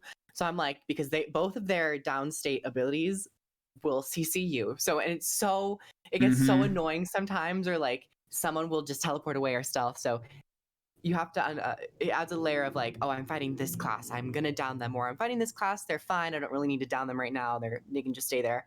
But it's a fun learning curve when you get into PvP. I'm going to show you something which is one of my favorite ever casts. It's very short. It's one of my favorite ever things I shoutcasted in Guild Wars 2. One of the best plays that has ever happened, and it's based around downstate. It's literally like it popped off of a downstate. I don't know if the audio is going to come through. It might do. All the way over. Look, Frostball's going to get him up. Sure, that's going to come They up. didn't follow up the kill on Minisheet, and if they get them, they're not going to get the res mid, surely. No, Tage. No, but they got the decap. They got the kill. But So what happened here was, I'm just going to tell you a little bit. There's a downstate currently in the middle, and it's actually the support player.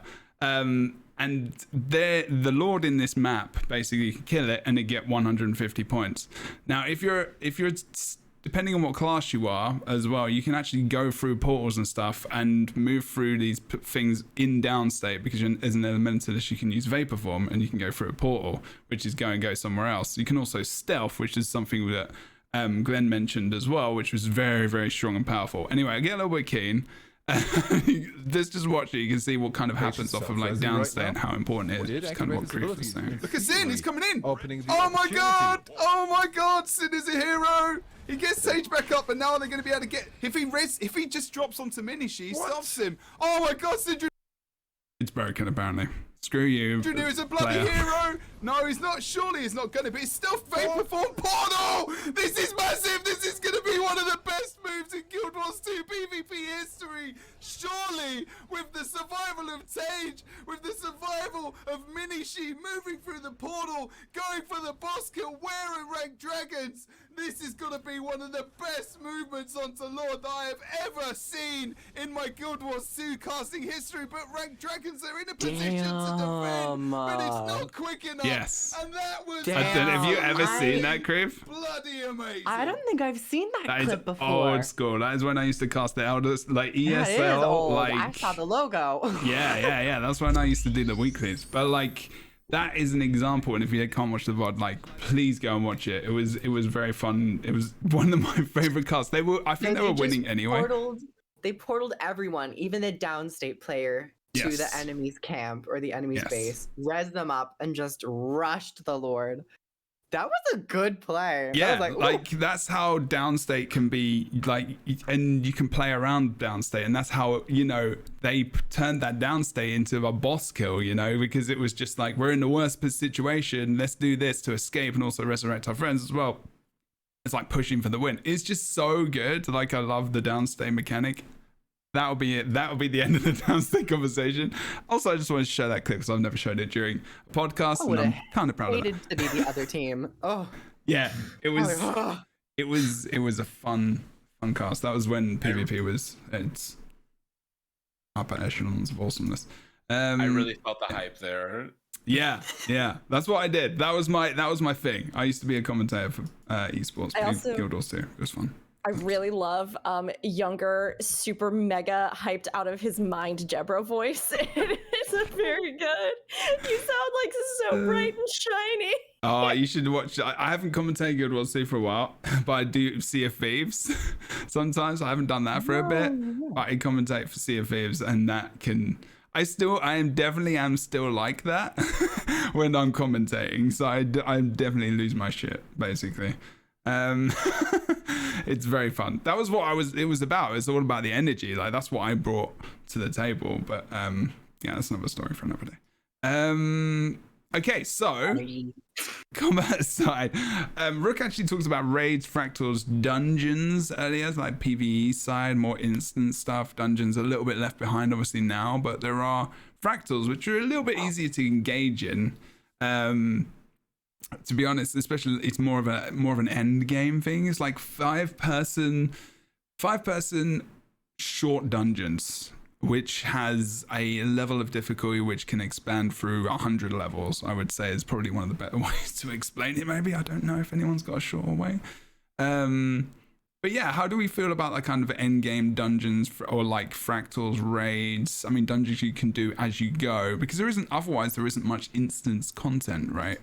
And I don't know, like Glenn, if you managed to get involved with dungeons as you were kind of leveling up at all. So I tried a dungeon. I was confused with the essentially like the duty finder version of Guild Wars 2. Oh yeah. And then I maybe it was just a specific run, but I remember the people were kind of like rushing very quickly through it all, and I didn't know what was going on. I'm just like, okay, I'm gonna just follow y'all and shoot things with my pistols as a thief. I don't know what's going on. Okay, we're done. Okay. That was my experience so far. That's Yeah. accurate. That is accurate. Yeah. Yeah, when Oh, sorry, Kroof, you go ahead. No, no, you go. You go. No, Kroof, you go.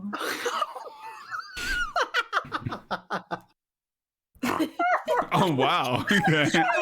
I don't hear you snort much. I've not heard you snort that much. Normally it's me snoring. What the hell?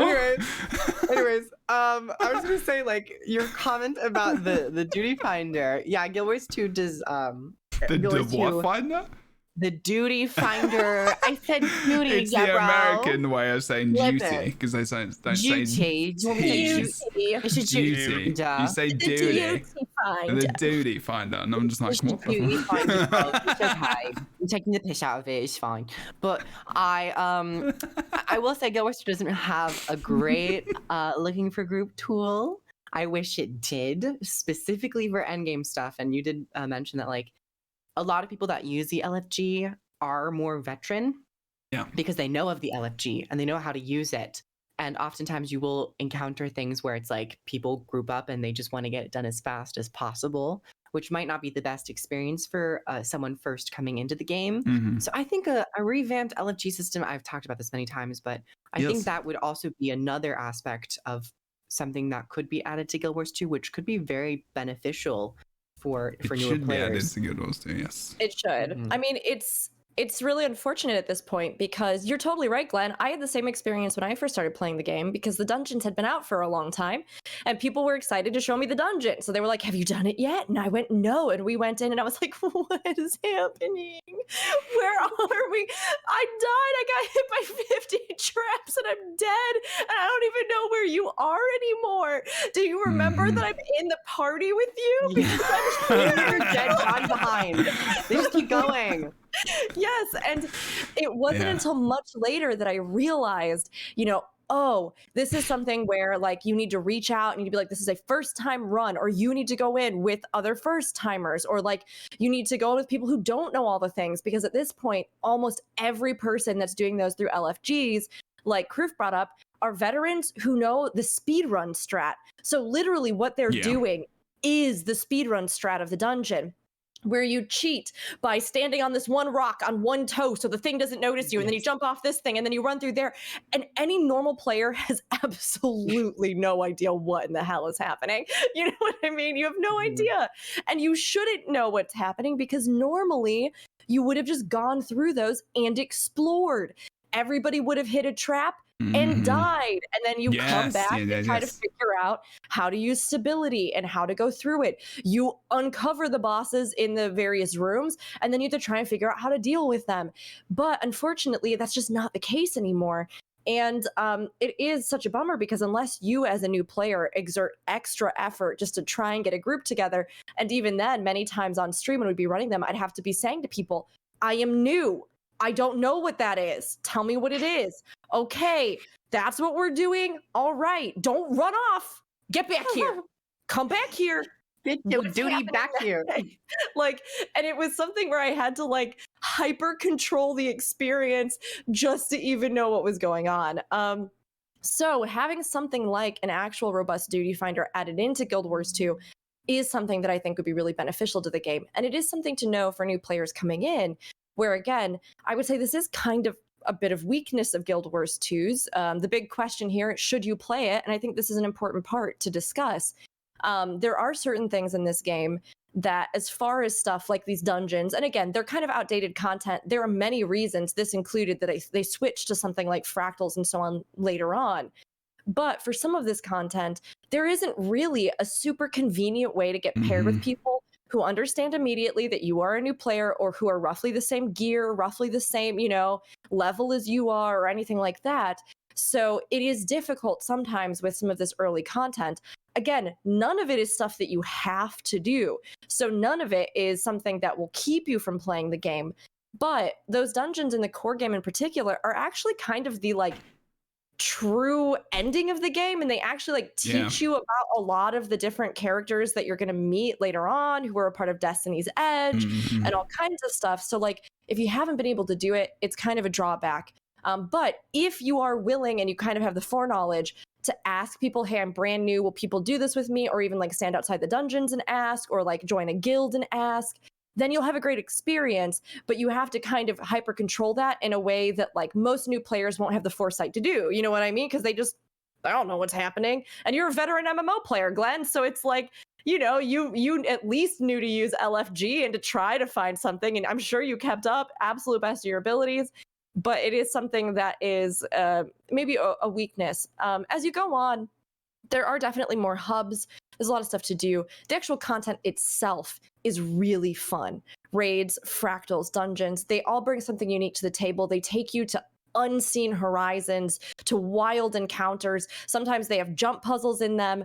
One of the things I love about raid wings is the fact that even after you complete a raid wing for the week, there's still reasons to go back to the raid wing. There's oftentimes lore hidden. There's chests that are around the maps that you can find. There's additional achievements you can get for collecting all of these medals from this place, or all of these things, right? So again, they really do a great job of trying to make an immersive experience. The only thing that I will say specifically about raids and fractals is that the release pace on these is a bit slower than in other games.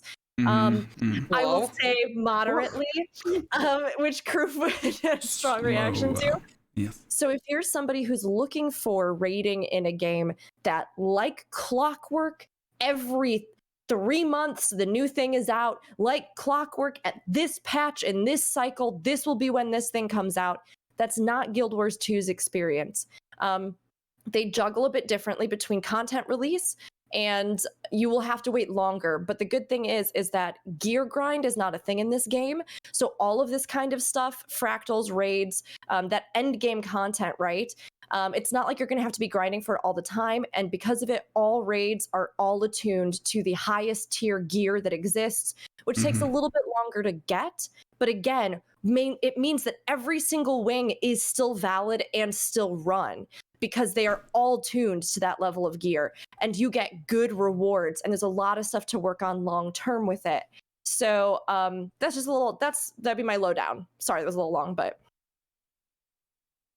I'm excited for that, to try some of the old raids, because in other games, older content is not run anymore, because how gear progresses with new content means better gear, and then people, because they have better gear to do the old stuff, they actually don't want to play it as it was when it released. It's oh, I just want to go in to get whatever rewards are here, let's just do it with our very high level characters and just breeze through it. And I'm but I want to feel the pain you felt 3, 4, 7, 11 years ago in this game.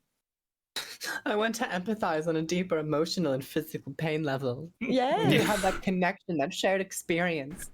I want to feel when I get one shot, why I got one shot and how. That's true. Yeah, and raids, you can do that. And also, you can get one shot. That was Kroof. Yeah. That was Kroof's input. Thank you.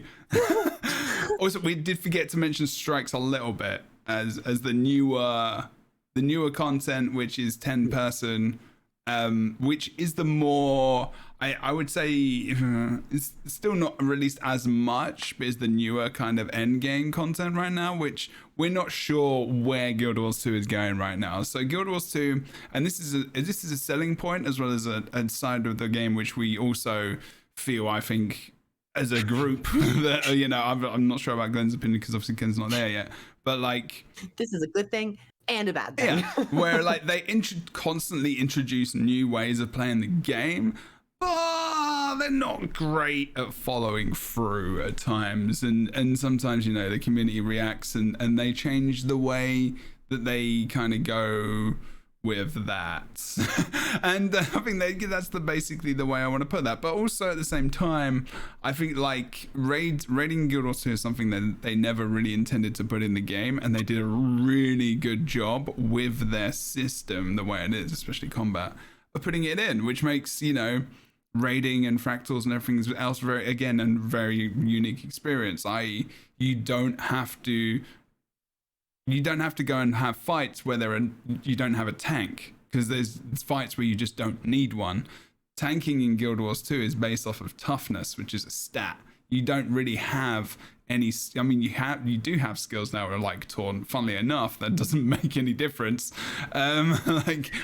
Which you know, I think when the Revenant was coming along, which is when Taunt was introduced into the game, we thought that, you know, raids were going to be a thing. They were, but Taunt wasn't an actual thing at all, because remember, like toughness, like, no one knew this at the beginning of the game with dungeons at all, that the enemy mobs would flock to the person with the highest toughness, and that was the tank. So if you accidentally just had toughness because you just don't, you know, you were just there, like beginning players like running through dungeons would just have all the mobs running to them, and they probably just thought they were awful. They were just like, why is everyone running to me all the time? Good lord. But you know, it's, in a way, it's kind of interesting. But anyway, you know, that's another unique part of Guild Wars 2's ethos, you know, and the philosophy is that, you know, you don't always have to have that trinity there. Healing and support in terms of like boons and whatnot. I would say healing is probably the most necessary thing in raids. Tanking, no, because you can opt to not do those fights. But the problem is, I guess the Wing 1 first fight is a tank fight, so it's kind of teaching that quite early on. But they do try to teach you mechanics as you go through the raids as well. So you get to the last boss, all these kind of mechanics add up, and it feels very progressive, and it feels pretty good. Unfortunately, again, you know, raids, they haven't continued, then they haven't released one for about, over 2 years now, I think it is, something like that. This one has a counter. It's like 977 days. Oh, really? Is this something like that? Okay. But like then strikes happen, which, you know, is because it's a player number thing. You know, Guild Wars 2 never released with the preface of like having raids and stuff, so it's never expected. So there is a small part of the population that plays them, and they want to try and get people either into them or into content which is shorter time than anything else, so that more people can just get involved in these shorter kind of instance fights, I guess. But we'll see how it goes. I think End of Dragons is going to be setting the future for endgame content for Guild Wars 2. Absolutely, deniably, it will tell us whether or not raids are going to be here. Well, actually, maybe not, because they might come back to him later. You never know. They might come back to him in the expansion. But strikes are definitely there. They're definitely. I agree. I think that we will get a better sense of it from playing the expansion and then seeing what patch content comes to follow. Because I think that's where, again, we talked about this previously, that many other games have a cadence where during the actual game itself, right, they release maybe, we're going to compare it to Final Fantasy XIV in this regard, the primals, which are single boss fights in one arena. And when you look at the amount of production that's needed for a single arena and one boss, versus, not to diminish the design that goes into that, because it is still a big undertaking, but like versus a fully realized new map raid wing with whole new environments that you progress through, and that has sometimes hidden jumping puzzles and, you know, crates and hidden things and nuances and achievements and collections and mobs in between and special unique encounters and bosses along the way. Like, that is way more work. That is so much work versus a boss in one arena. Yeah. And like, so many games do something like that, where in the actual expansion that's released, you will get end game content or something like it that's like a stepping stone to it, right? That will be these fights or these smaller scale What have they taken it from? I mean, they've taken it from Final Fantasy XIV, right? I mean, there's nothing wrong with that. I mean, obviously. But like, no, and I think... No, I just think it's a smart design decision, honestly. And I talk about this all the time, that MMOs borrow constantly from one another. There is never, I think, unless it is really egregious, straight up copyright plagiarism, you know, like... It's not Streamlabs taking OBS, for example. Yeah, like oh gosh, oh wow, hot opinion. But like, borrowing types of things that are trending and working well in MMOs is something that is just inherent to this genre because you are fighting for a subscription base. So, or I mean, Guild Wars 2 doesn't have that, but again, support players, that kind of thing. So doing this is smart, but many games will do that and then post expansion release what would be the raid wing, right? Or the challenge version or so I can't help but wonder if they have been looking at how they want to set the cadence for this kind of content, what they can handle, what the players, how much players are engaging with it, that sort of thing. And if we may see during End of Dragons and post End of Dragons, what they have in mind for the future of endgame content in Guild Wars 2. Like Jeb said, I think it's really exciting because on one hand, Guild Wars 2 is never afraid to reinvent the wheel, and they have done so a million times, sometimes with incredible success. Other times they do maybe set aside an idea that I think really, given long-term development, support, and a regular cadence, would have actually seen momentum built. But for whatever reason, be it financially, be it schedule, it's a very different game than many others because it really costs you so little. And, it's a smaller team overall working on it versus these other mega companies. But with all of that said, they seem to be really companies. Mega companies like Square Enix. Mega chunky. Yeah. Oh my God. So Wait, what did you say? Mega chunky companies. Mega chunky, and everyone's just like, Griff, we know you. We know what's up. We're used to it. I we don't didn't even hear it, so I bad just now. thought I was like, oh, that's right. That's something. That's correct. Yeah, That's honestly, fine. Preston brings up a good point. It's like you mentioned that they've reinvented the wheel millions of times, and it's like sometimes I don't. Being known for always reinventing the wheel might not be a good thing to a degree because it shows a lack of consistency and it shows maybe a lack of understanding of what the product is. So, but when in terms of reinventing the wheels where it's worked, mounts in particular, they reinvented what it meant for a mount to be in Guild Wars 2. But as for the way a game plays in an MMO with the Trinity system, they tried reinventing that. And while it was very bold, I think it might have hurt them in the long run because originally the design was meant to be like no strict tank, no strict healer. But as we've seen in present day, those things are very present in content and in end game.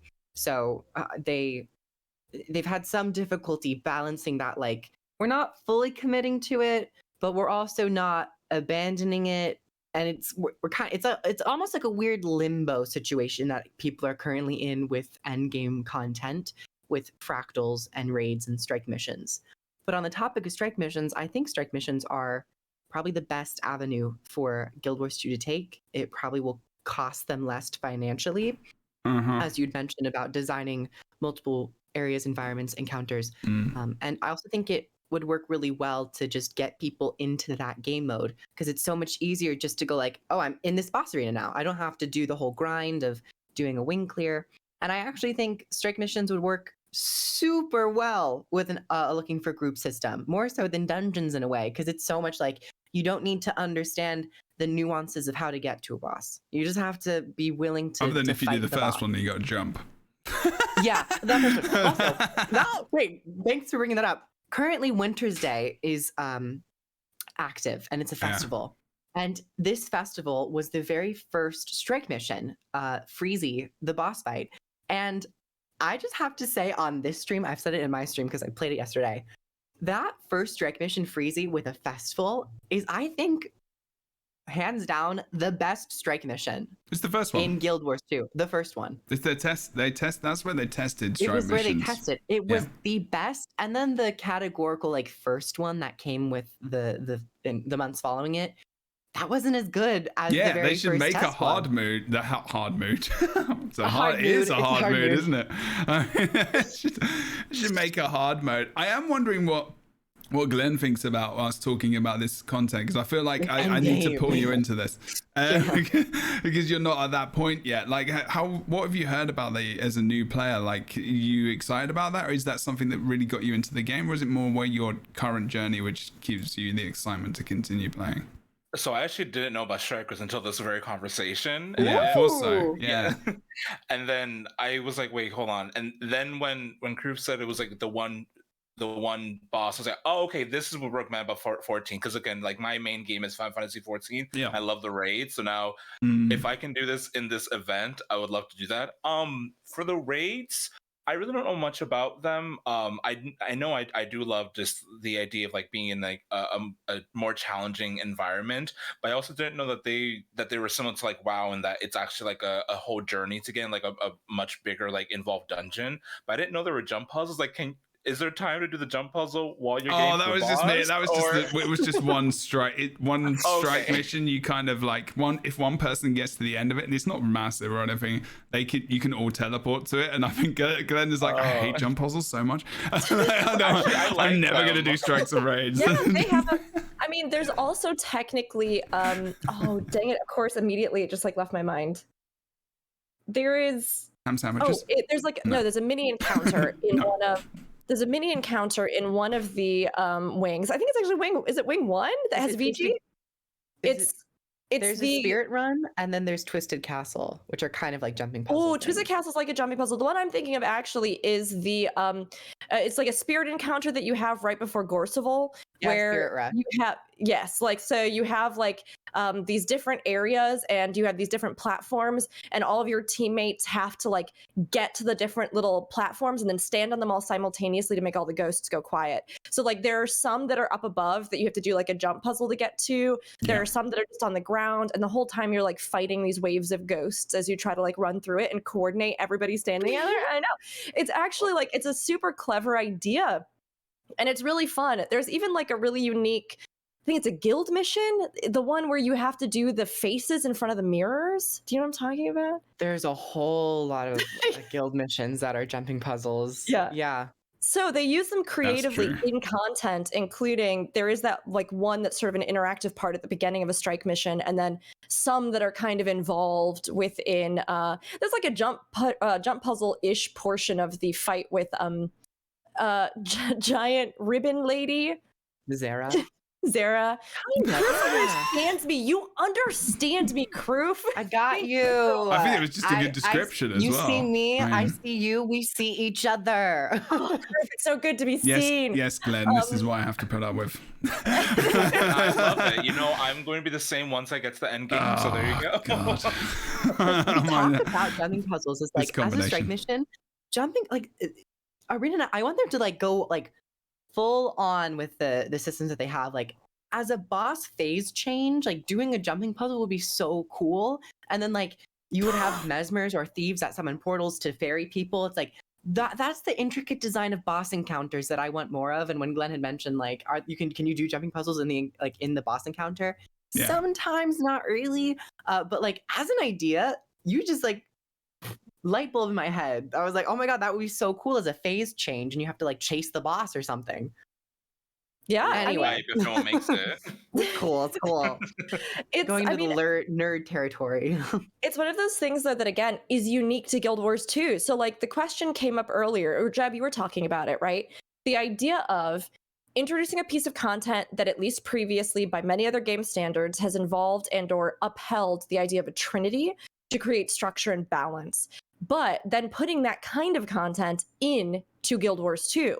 And then how do you, with the systems that are in Guild Wars 2, re-envision what that means within the context of Guild Wars 2? Yeah. And I do truly think that they have, in many of the raid wings, answered that question in really creative ways. And sometimes in a way that if you've run them a million times, it's easy to overlook. But the idea of these strange little mechanics that occur in ways that you might, yes, use teleport in that timed thing with the ghost orbs that drop, or you might have jump puzzle sections, or you might have, I do think that those things inherently in and of themselves are the standard of more difficulty in Guild Wars 2. That's unique to Guild Wars 2, right? Jumping is hard. Some people love it, some people hate it. It's divisive. But can you by all means create something where, yes, the obstacle your players have to overcome is a jump puzzle? Yes, like you could absolutely do that. And the way they answer it will be up to the mechanics you've given them and the abilities and skills you've given them in game, right?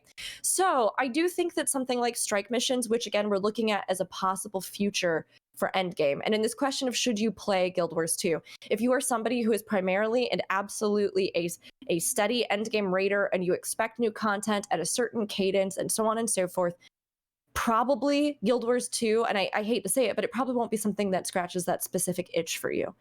However, if you are somebody who likes innovation, creativity, flexibility, who likes to never know exactly what the answer is and have a million ways to answer it, who doesn't like to be restricted by specific set comps, there are preferable comps, but you can go in on just about anything and just have a redonkulous time in these. Like, you can do all sorts of weird stuff and see if it works. Again, they're all always relevant, and there is a lot of unique little things in them. And the future and potential of strike missions is great. And I mean, even if they wanted to go the route of something like Final Fantasy XIV, where the raids are literally just sets of 4 bosses. So maybe in the future we get a new raid and it is a set of 4 strike missions that comes out or something like that. I think they could, and I think it would still be really fun. So it is something where right now that is probably the one element of content in this game that is a little bit hazy. Does it mean that people don't run it and don't love it and don't have fun with it? No. Does it mean that like you won't find other things to do in this game that will be really, really enjoyable? No. Like, there's a ton of stuff you can do, and I have people that run raids with us who've been running these raids since the day they came out, 3, 4, 5 times a week, every single week, like clockwork, who still enjoy it and still have fun for whatever reason.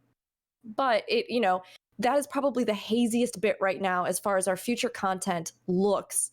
We've gotten specific communications about all the other content for the most part, and sort of what they're hoping to develop for it. But this still seems to be something where they are looking ahead at what they want to do more reliably for the future. So there's good stuff in there, and it's really fun, and it's really worthwhile, and it is very refreshing compared to other MMOs.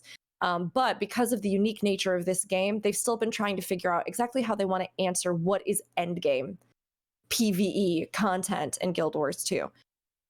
I think particularly like this new expansion, End of Dragons, will be perfect for new players, but it's a little bit uneasy for more veteran players, because if you're new, you don't have any expectations or don't have many expectations as to you want to do raids. It's kind of all a new landscape.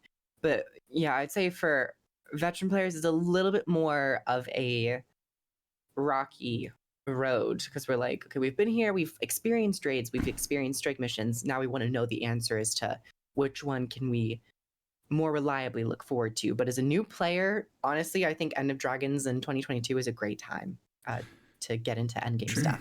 I think something important which I noticed Ukon mentioning as well, and this is something I forgot to mention while we're on this, just finishing kind of raids, fractals, dungeons, and get that kind of stuff, is that every class can perform and will be able to perform in the expansion specifically, because even Thief, every role in the game or every role in the Trinity, I will say, with my hand doing that and inverted commas or quotations or whatever you want to say. So we're talking about dank Dank damage.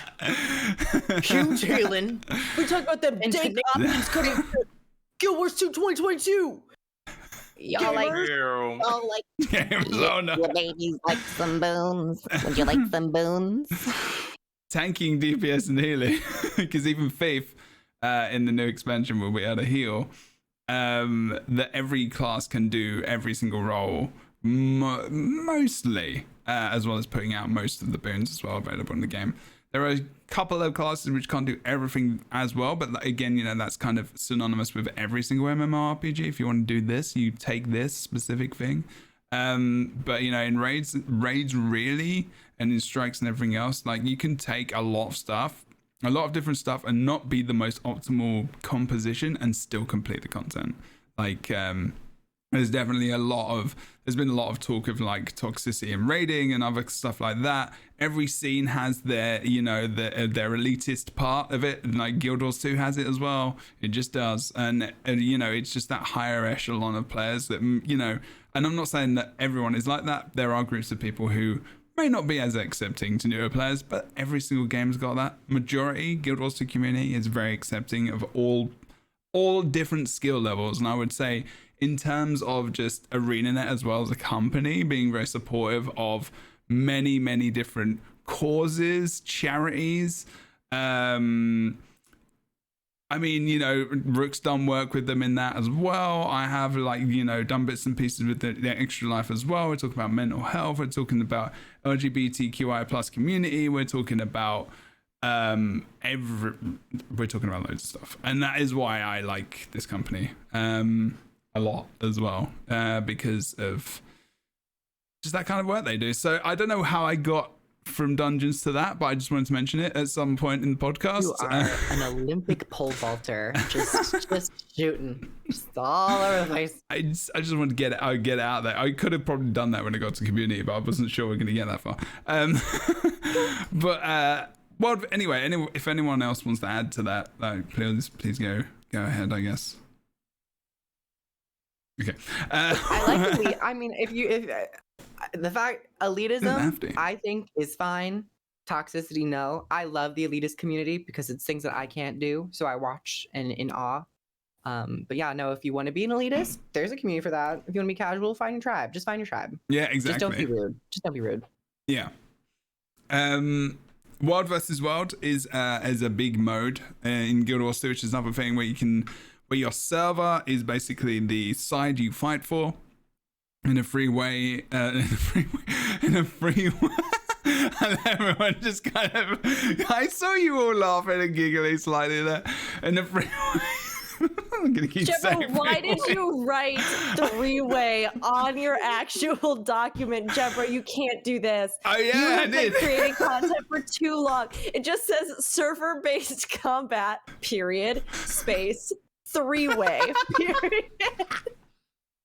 Jebro, what you want to write in a fan fiction does not need to make it into our document. Y'all like a three-way. I love a three-way. I love a good three-way. I mean, World versus the squirrel. It really brings peace about in a way. As a new player, I'm learning so many new things about Guild Wars 2. Glenn is like, wow, I really wish I'd got into this. He's like, I mean, look, I'm just saying, rated T for teen, right? Glenn and I in ESO, in the equivalent of World versus World, we did have a glorious day in which we founded our like large scale PvP group, which is Team Hot and Dangerous. And I just want to say that within the context of World versus World, if it really is a three-way, I think Team Hot and Dangerous is probably going to be like top of the charts on that.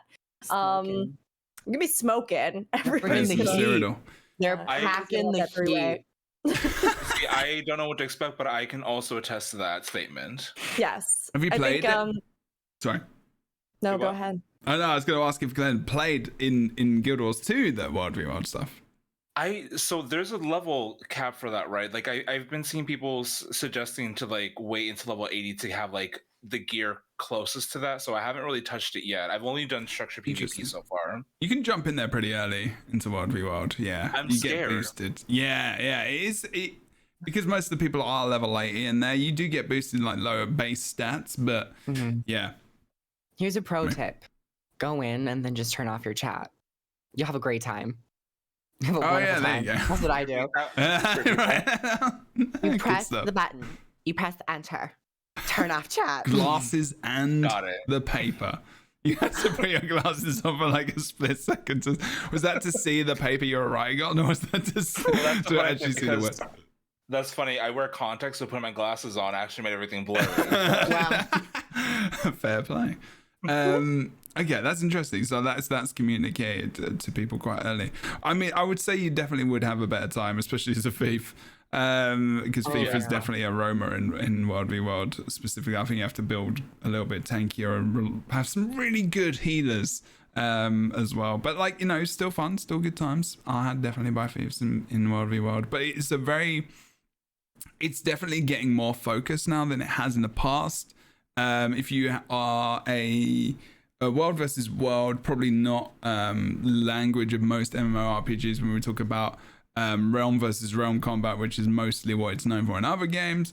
So realm versus realm is an old Dark Age of Camelot / Warhammer Online phrase, and also kind of something which is used in ESO a lot. Cyrodiil is the mode there, where you go into the alliance fights with the free alliance there. So it's very similar to that. Cyrodiil is one big massive map. Guild Wars 2 is 4 maps, well technically 5.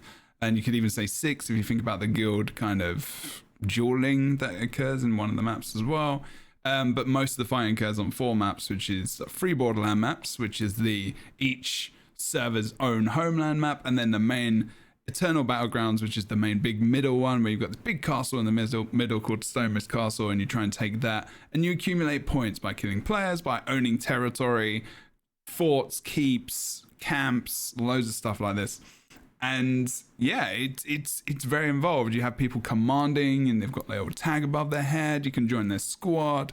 People run around in zergs. It's pretty, you know, it's pretty normal for a lot of MMOs that do focus around this kind of gameplay. As I said, Guild Wars 2 is very, very fast combat. Like, so the potential for you to be, you're running around a lot in Guild Wars 2 World v World. You're stopping to buff up, and then you're kind of on the move. You're not all just kind of sitting there kind of casting from afar, unless you're you know, kind of guarding a keep and a fort or a tower or whatever.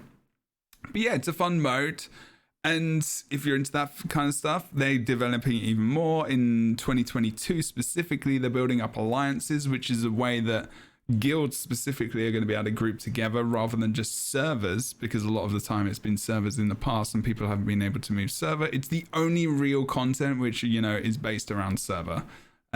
That's World v World specific. So in the future, it won't be based around that. It will be based around guilds and guilds joining each other. And the whole idea of guild wars might be a little bit more real. It'll probably be the first inference of the Guild Wars name being in the actual game in a massive way, other than in lore. But yeah, so that's pretty cool. And I'm not sure what else I can really mention about World v World, but they're testing that recently. But it's fun. I started a lot off in World v World as my main content. I know it's small scale PvP. I give it a bash if that's something you're interested in. Again, the game is not subscription based. You can play core Guild Wars 2 free to play builds in a lot of the content that you can access through that. Of course, the core builds are very, very, very useful in content that's still played now. So like World v World PvP, for example, like I was talking about, Support Guardian, which I play in PvP, is a core build from 2014 that has come back and is very, very popular. So they balance a lot of the older builds around the newer builds that do come up. Yes, it takes a little bit of time, but they're definitely doing much better at that, and balance has been promised to be a lot better in the future as well, in terms of relating that to new content that comes into the game and also old content which still exists, which is pretty cool. I thought I'd just go on a long ramble there because I'm not sure how long I wanted to talk about World v World, so we're going to talk about PvP now. Unless anyone wants to add something to World v World. World v World is just super cool. I don't even play it a ton, but all I wanted to say is that I know a lot of people who truly fell in love with this game because of it. And being able to tackle something on a large scale where you really feel like you are with an army almost, and you are trying to achieve something, is not something you get to do in a lot of games, even major games. So to be able to all make a difference together, you know, build everything from siege equipment. There's a special mount that's affiliated with World versus World that you can get. There's special gear sets. There's all sorts of stuff. There's a whole other achievement system. It is in and of itself like a valid hunk of content that you can just play this game for. And a lot of people do really fall in love with it, and they have a lot of stuff planned for it and an evolution and these new systems and things that they've been talking about. So it's a great time to get into it and learn the ropes as they continue to introduce new features. Well put. Nicely rounded up. Okay. And then we've got the smaller scale PvP stuff. Again, you can access, so this is the Conquest mode in Guild Wars 2. This is my main jam. Love this. This is my main mode that I love the most. Jelly. Yeah, I mean, I play a lot of the game. Right now, it's in a little bit of a dire strait. It's dire straits. It's in a little bit of a dire state. Dire straits are good. Well, good. And so good. you've never listened to Dire Straits before, then you need to. Oh, it's a Everything, like, band. I was thinking like Straits of Devastation. What? Sorry, Jack. Rick? I'm The so- I first don't ever know that. song that was played on MTV? I'm sorry. Money for Nothing by Dire Straits. Right, we're gonna have to. Me and you are gonna be doing some talking, okay? We'll sort it. We'll We're sort gonna it. be doing We'll some sort it. talking.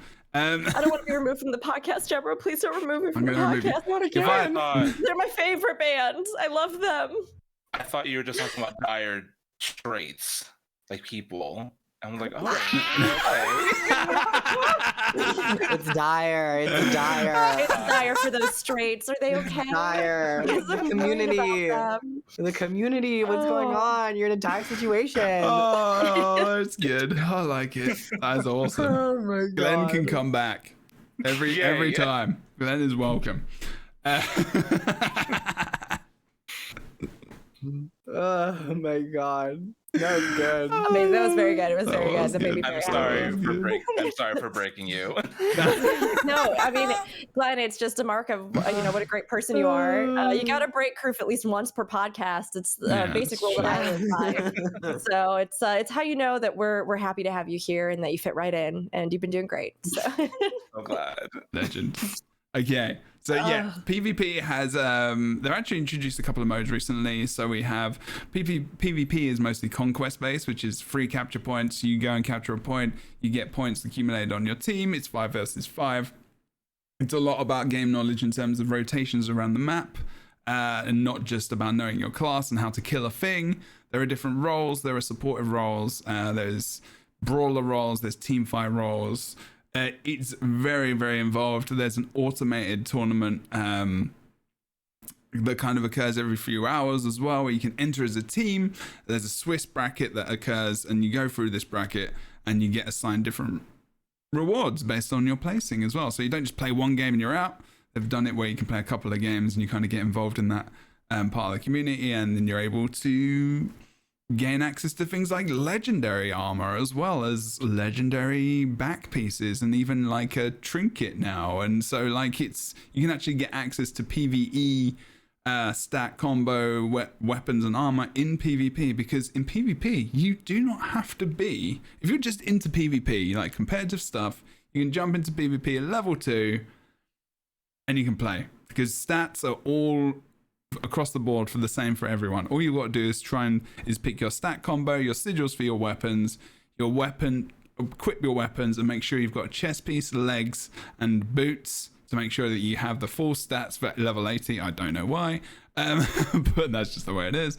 To make sure that you're ready to go. And the mode is great. You've also got deathmatch in the off season. So right now we've got a couple of weeks where you have 2v2s or 3v3s, which is just deathmatch in a kind of these smaller arenas, and then you go back to the 5v5, and it has a rank mode as well outside of the automated tournaments, where you can basically over a season rank up, pit yourself against other players, and gain rewards that way, gain a ton of gold. It's a really good way to get gold. You can also get skins for the game in that mode, and also you can get access to reward tracks, which are really, really unique in Guild Wars 2, where you work your way up in terms of gaining experience through winning games and stuff, and you can get access to Black Lion keys, for example, which can open up chests on the Black Lion Trading Company, and you can earn money that way.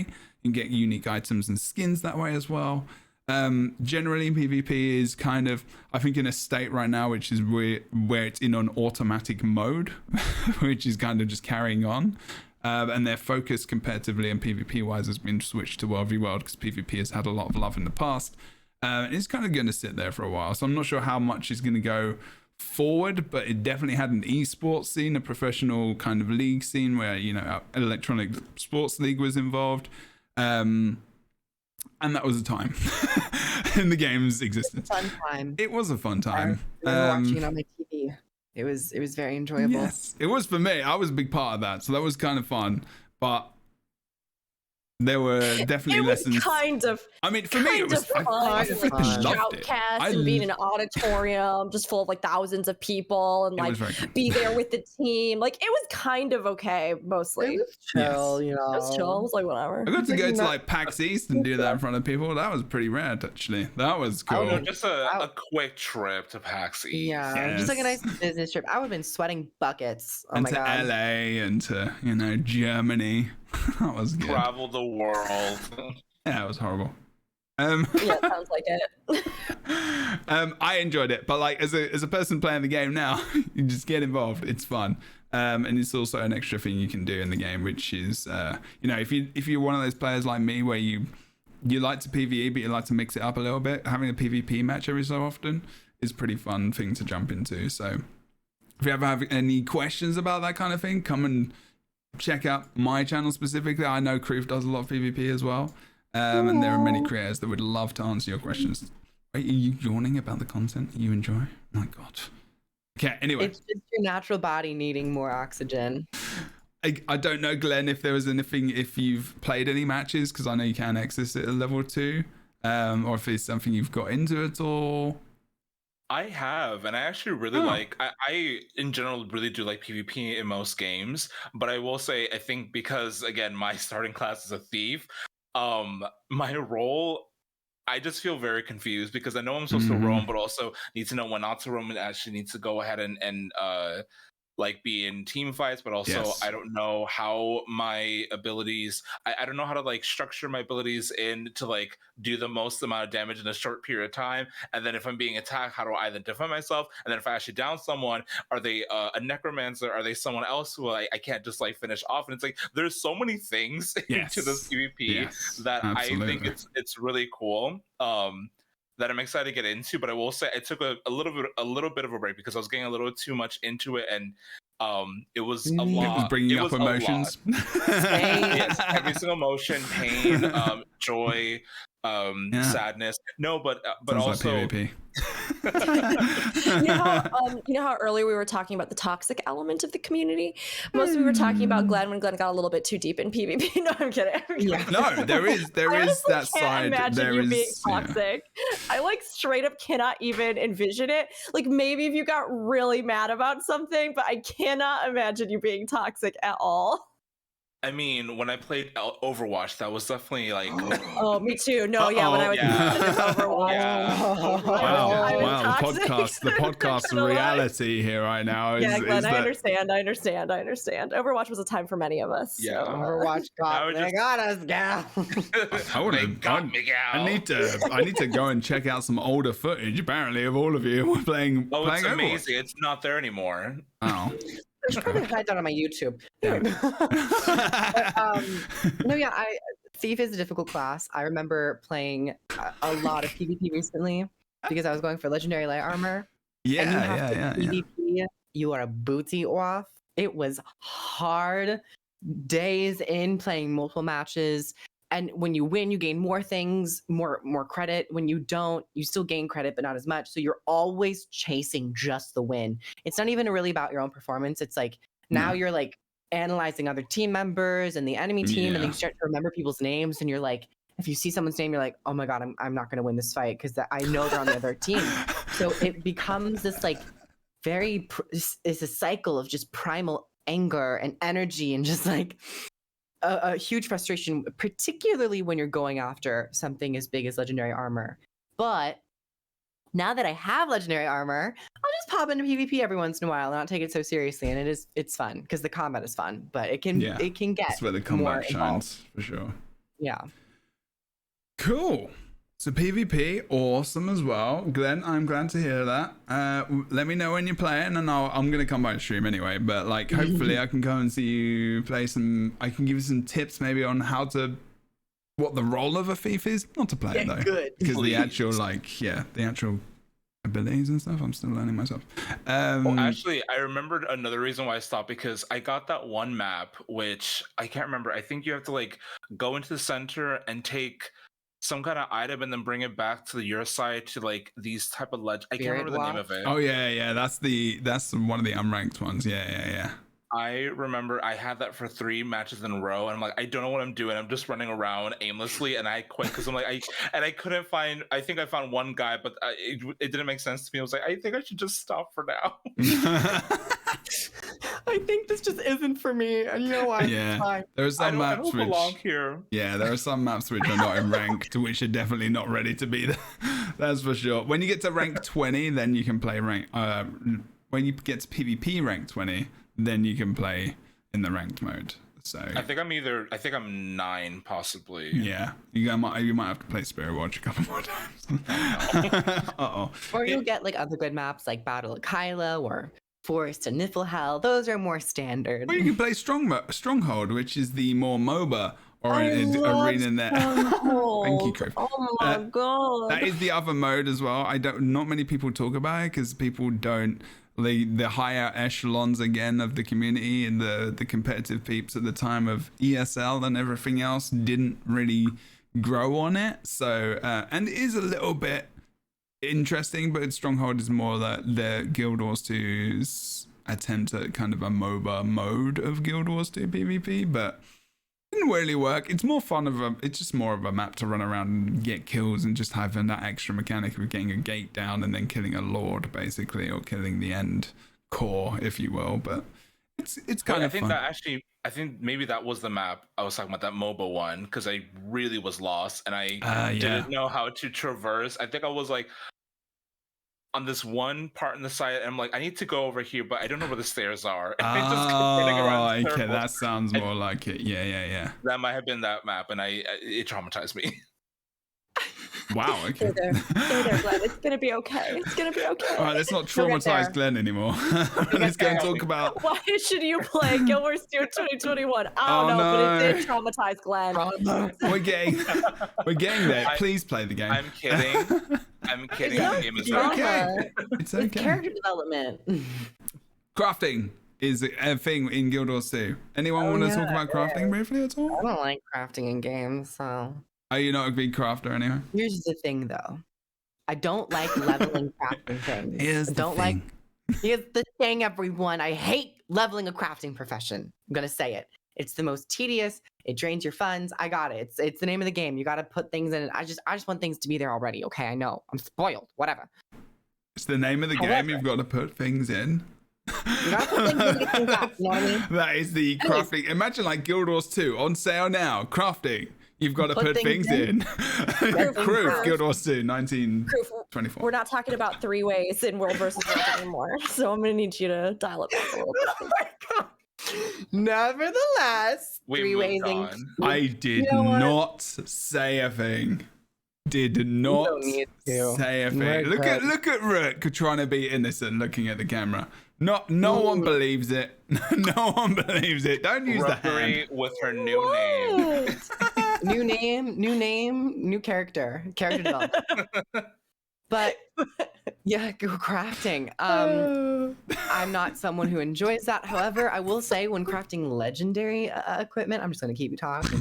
Sorry. When I'm gonna keep going. It's Okay. a bulldozer. Life is you I'm just gotta gonna mute myself. overcome obstacles. Nevertheless, with legendary crafting, my end game goal is the legendary armory. And there are some legendary collections which have a really intricate quest line, which I hope they do with End of Dragons with the new legendaries they're bringing in. They tried doing it with Heart of Thorns. They Can kind you of talk about what that is? Because I think we're talking about like from core people who aren't playing Guild Wars 2, then maybe they don't know what Legendary Journey is. Legendaries are a part of the core game. No, but they won't know what Legendary Journey is, I guess. Yeah, they will. Why? Why would they Sure, know? all right. We can't argue with that, crew. Well, before they even play the Cool. game, they know what a Legendary Journey is. I suddenly now know what legendary journeys are. I just see the name Guild Wars 2. I mean, oh, look at that brain. billboard, Guild Wars 2. We're not there. will. We're not that far into the future yet where people can literally insert knowledge into your brain. I know, like, you know. Well, Proof just how do did you it. finish So Oh my apparently- God, just did do it. Yeah, I mean, God? his Or crew the god. goddess or the entities that rule our universe? A deity. The hybrid of all deities in the whole known universe. Is that crew? How How do they kill this boss fight? They simply will. There's no good explanation. They just will. That's my motto in life. Proof, I came to your YouTube channel. Can you help me? I don't know how to defeat this boss in a Just raid. kill it. Proof, it's back. You kill it. Just kill it. Like, I Here's did the it. guide. Here's the guide Oh my how to God. kill this boss. Just do it, and then black screen. It's like the that's Nike literally- commercials. Just do it. Yeah. That's my motto in life. Yeah, Like- exactly. People are like, how do I do this thing? I'm like, just try it. Just go for it. I didn't ask questions. I made it. But, okay, so I will give a little bit of backstory with the legendary collections. I guess you made a point. This is so kind of you, Proof. This is so benevolent of you to give us the backstory. Thank you. I forgot the tone, the preface of this podcast. Oh god, I'm gonna pee myself in a sec. Sorry. For crafting, you have a bunch of crafting professions like armor and weapons and all that stuff. When you get to a certain level, I'm lightheaded. Oh my god, I need to breathe. When you get to a certain level, you will do some. If you want to go for legendary items, and those are the best gear because you can select a bunch of different stats free of cost. It's great. Legendary collections are more endgame stuff where you go into your collection tab and you have to complete basically a quest line where you have to go places, you have to craft certain things, you have to kill bosses, do a dungeon, do a fractal. It is very involved.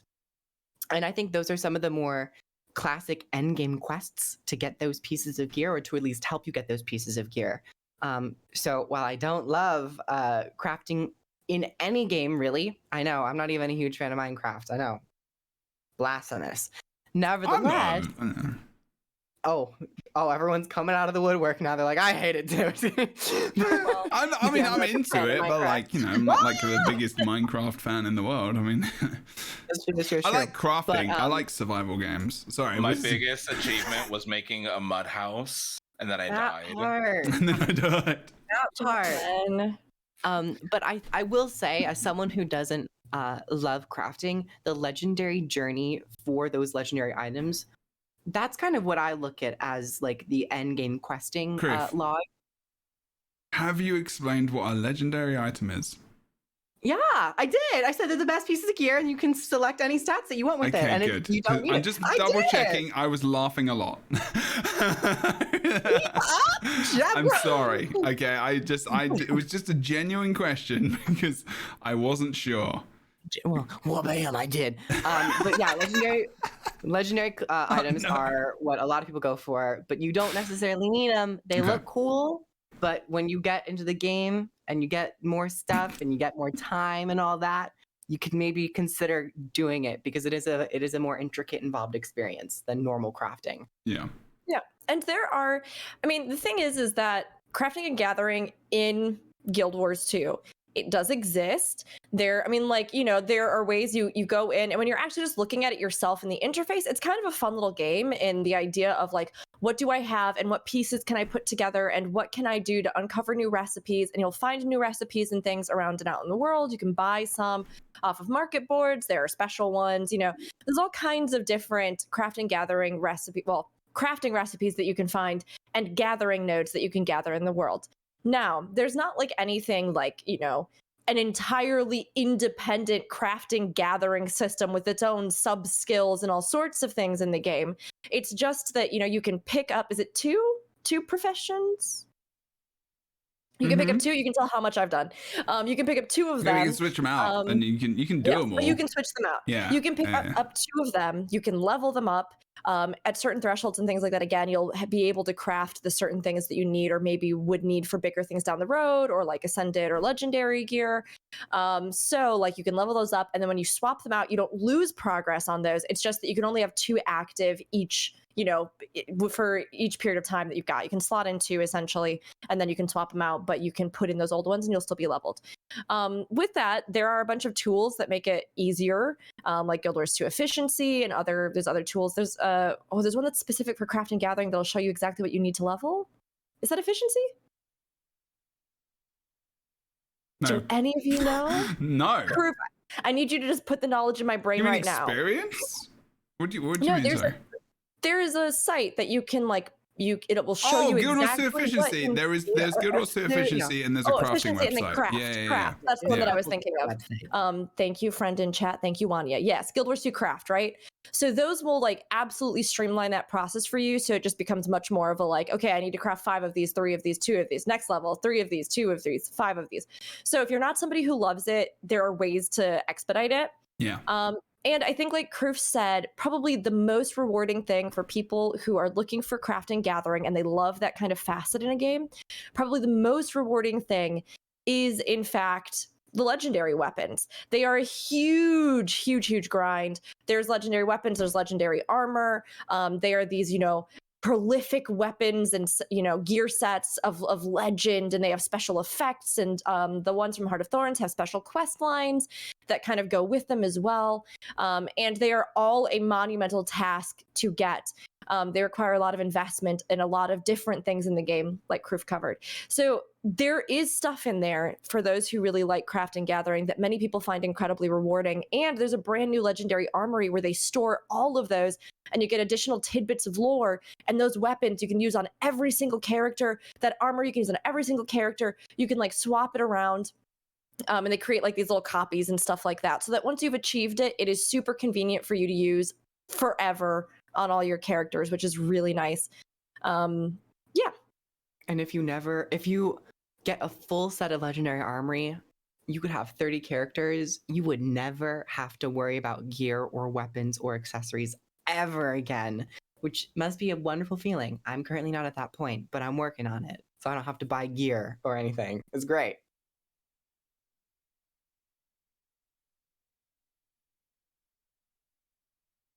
I learned today.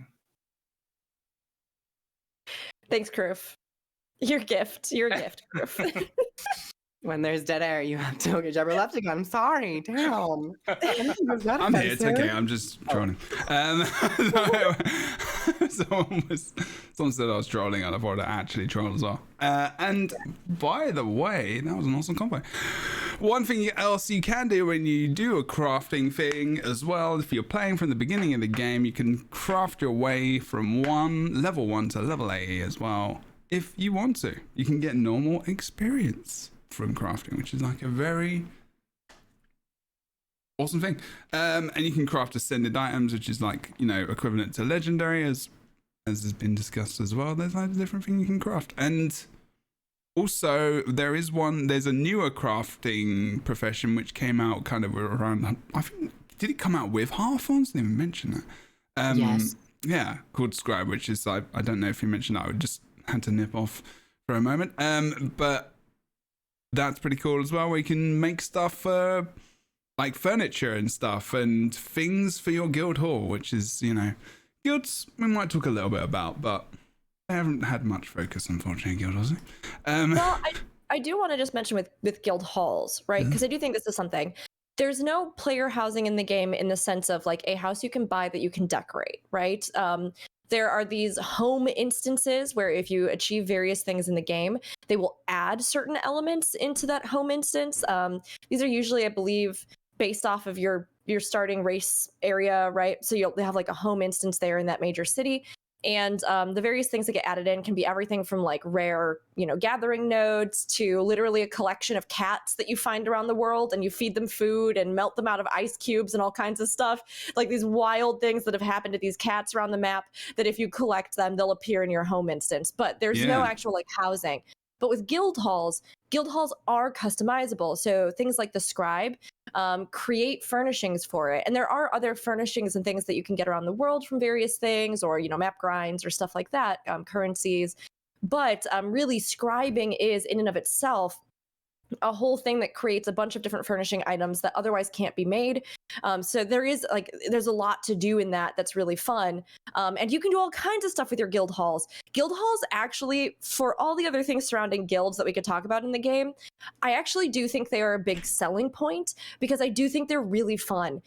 You can work together to upgrade your guild hall. It will increase all kinds of functionality. If you upgrade different areas, it'll give you everything from like an instantaneous teleporter to various regions, to, even gathering nodes that are just there.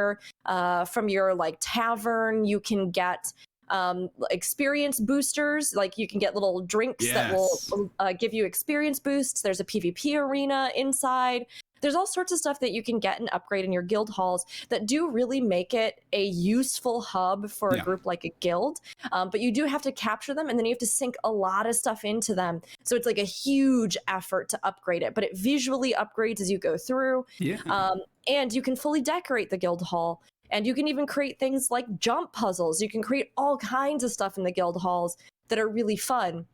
So I think it's worth mentioning that at least, because I do think that's like a selling point, especially if you have a group of friends and you really want to play the game together and you want to have stuff that you can work on long term.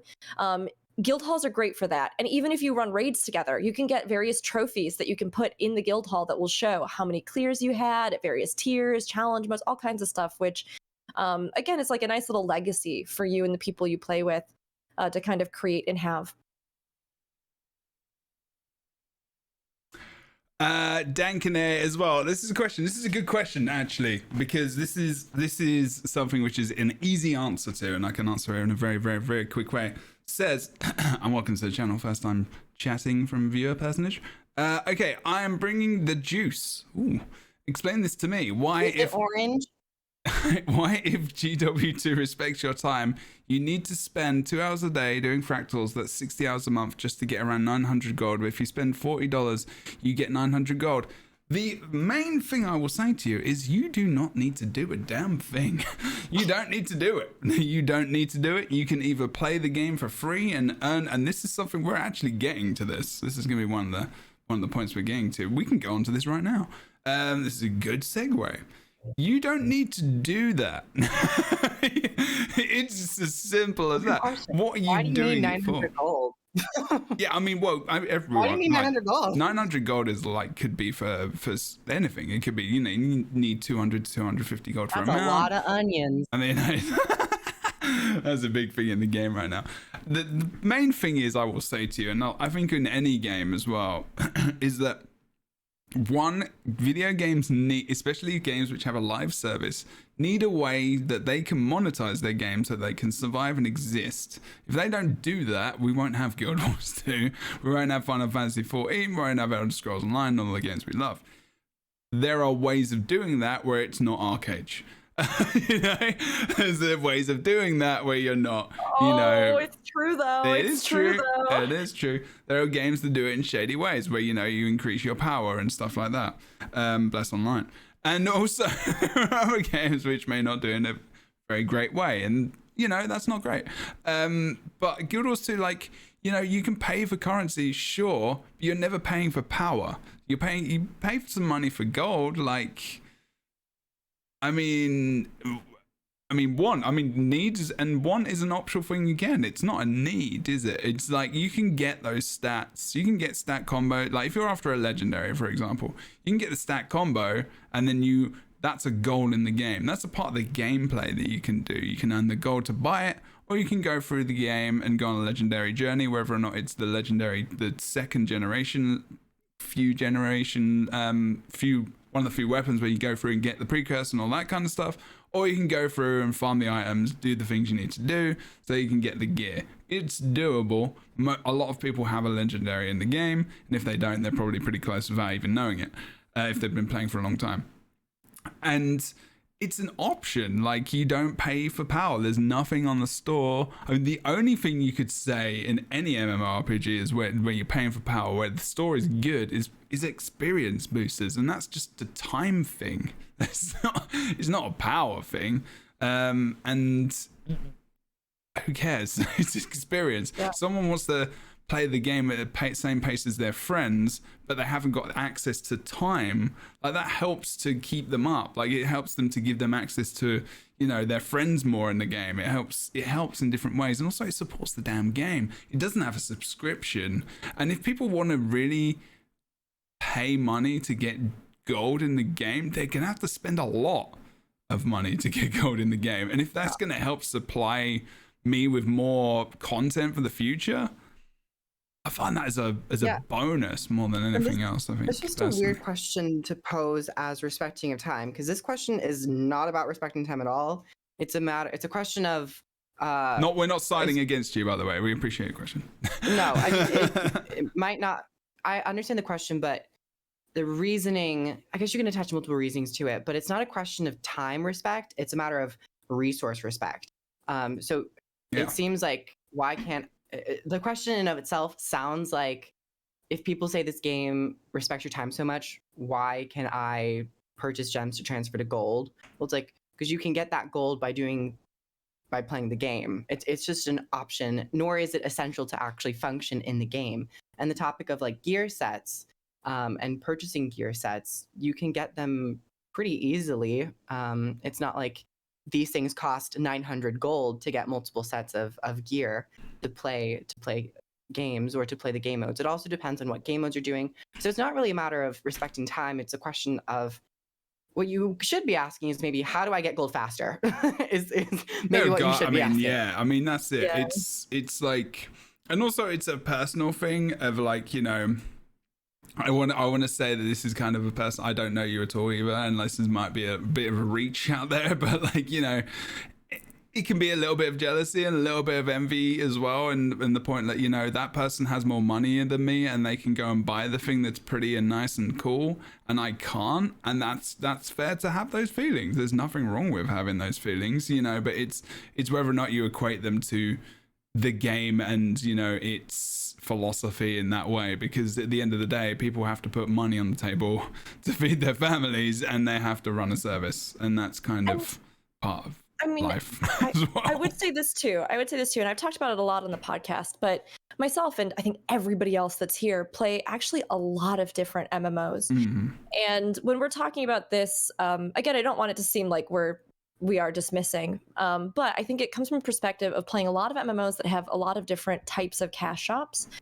And I can tell you that I play MMOs currently that have subscription running and purchase of the game. I play MMOs that have optional subscriptions that aren't so optional and purchase of the game required. All sorts of things, right? I've played Arcade, like Jebro mentioned. I've played all these other games where, you know, I didn't play Arcade until Arcade Unchained, but I did a lot of research into the initial pay-to-win elements of Arcade and things like that. So, right, baseline revenue has to be made for an MMO, yes. But the way that happens and does and affects things in the game is also so important to take into account on a larger context. So what I usually look for is, are there other ways for me to get this thing? Is it a convenience thing, or is it an like I can literally buy my way to power thing? And are there other options within the game for me to get something that will do the job just as well, that are free and open to me, and, you know, a fairly decent time investment, or offer multiple ways to engage with it? So in the course with Guild Wars 2, again, the idea of like needing a legendary, I actually do think is a complete moot point, because you don't need it ever. It's not, you know what I mean? It's a long-term thing that you work towards. And oftentimes that's, what is the specific word I'm looking for? It's aspirational content is what it's called. Mm-hmm. Things that will take you a long time or a long investment, and they're intended to, because you will likely aspire to them. And many games have that. But when it comes down to it, legendaries are the exact same stats as Ascended. It's just that you can more flexibly on the fly choose to make legendaries, you know, just swap their stats instantaneously, whereas you have to go take Ascended, you know, somewhere to do that. But Ascended gear can be earned, crafted, or made in many, many ways in this game. You don't have to just straight up buy it. I didn't get a single piece of Ascended gear. I just started raiding one night a week for like, we do 2 hours. And I now have multiple full sets of Ascended gear for almost all my characters.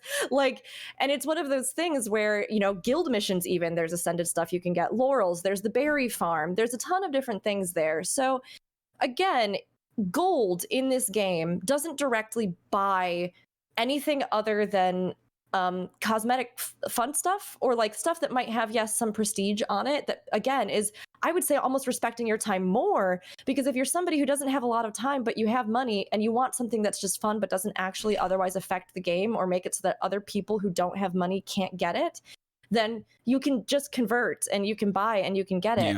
But there are just as many gear sets in this game that are very, very special, that you have to entirely earn through your efforts. Even crafting legendaries, right? There are certain steps you just have to do of your own time investment and enjoyment in the game. You know, if you want to get special collection sets from the various maps, you have to do the maps to get them. You can't buy your way shortcut in many of them, you know? So I think it's a matter of, again, Guild Wars 2, it does have a more active cash shop than other games, but compared to many other games that I've played that don't actually, they cost you so much more money. And they have RNG, loot boxes, all kinds of stuff out the wazoo, skip potions. Like, I mean, those things in and of themselves aren't, again, terrible, depending on the context that they're used in. But I have probably, out of all the MMOs I currently play, spent the least amount of money on Guild Wars 2, and everything I've spent has totally been of my own volition, not because the game demands it of me.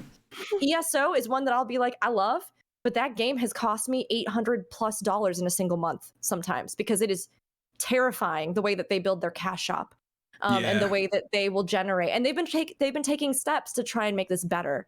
But there was literally a month where I had to cut myself off from the game because the cash shop is designed to perpetuate a cycle of you must buy this and you must buy this now. Yeah. It's very expensive as well. It's not the reason the expense is based off of the expense is based off of ESO Plus, which is actually very, very, very, like, I get sucked into that because you actually get free currency a month if you're a subscriber, right? So you get that currency and it encourages you to spend on the store like it doesn't, like it's money you already spent and it doesn't matter, and it's giving you all these perks and stuff. But then in real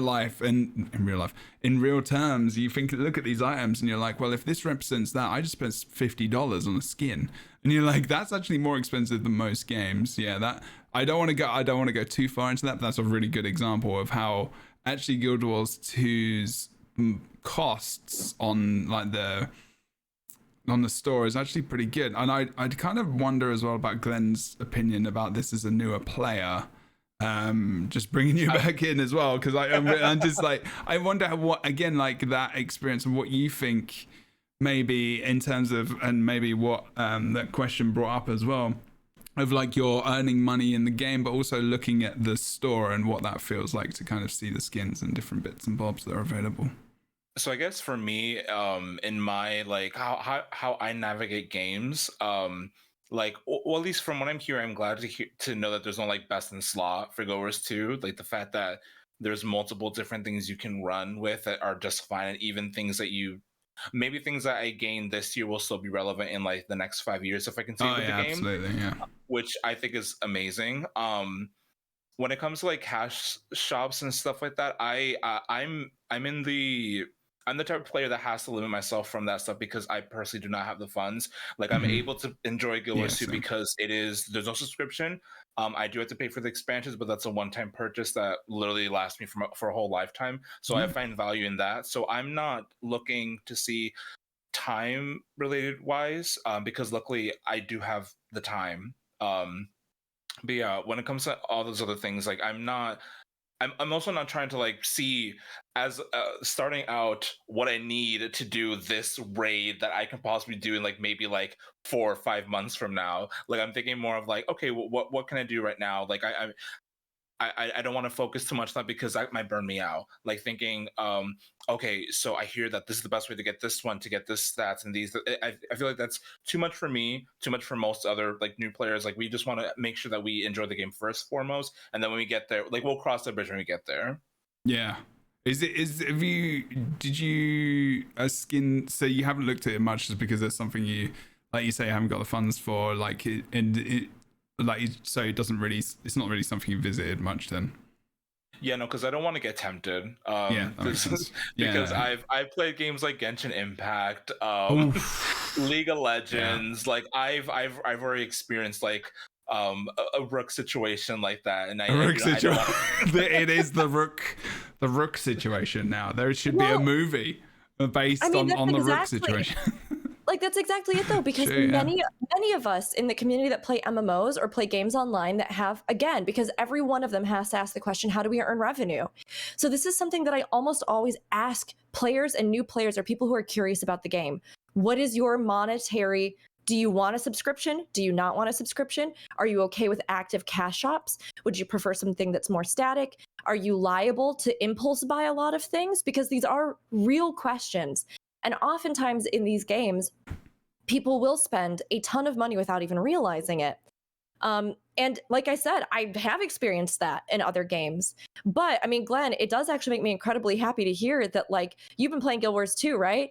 And you have not journeyed to the cash shop because it doesn't stick it in your face constantly. You know what I mean? It's not like when you log in, the window pops up and it's like, here's the thing you need to buy immediately, which is not the case for many, many other MMOs. It's not like there's any reason you actually have to ever go in that cash shop. And other things that I think are really fantastic and speak to the game is that while there are items that cycle through, they're usually very clear about what's coming up, what you can expect in the cash shop. Almost every single item that I can possibly think of will return and tends to return seasonally. So you have an idea of when it will be back again. Again, all of it is cosmetic. None of it is anything that's going to determine or make or break the game. Most of the things that are available for purchase with gold in the game, again, it's a fairly limited selection. And most other things that are actually achievement based or accomplishment based are specific, like you have to do it. It's not like, you know, you can buy, sure, you can buy stuff just right off the board. But again, that's also something that is a profit for those people who are willing to spend the time making it in the first place to put it up there to sell. So it's creating a cycle of an economy within the game that is, again, those who have time, but, you know, may not have the gold can go through and do all this stuff and then sell it and get the gold, and then, you know, so vice versa. It's just kind of part of that whole circle. Guild Wars 2 for a game and an MMO that's on the market, I've had people tell me in my community I haven't spent $1 on this game in 6+ years, 8+ years. You know, like, and when I think about the other costs that subscriptions and other things can amount to, I think that's a huge testament to Guild Wars 2. And they're constantly reducing the cost. They bundled both of their expansions together for $30 and then gave out to players cosmetic items to those who had already purchased at higher levels. This is not something most other games even care to do for their player base. If they reduce the cost, they're like, that's it, it's reduced because it's old now. They don't go in and write up a blog post apologizing to the community and then give special cosmetic items to those who had already bought it. Like it is something where we can only ever speak from our own experience. And I will always tell people, if something does frustrate you and upset you to the point that you are unhappy in a game, then don't play the game anymore. But like, if it's something where, you know, I mean, it's everyone has to find something that works for them. And a big part of an MMO is finding a revenue model and something that feels comfortable to you.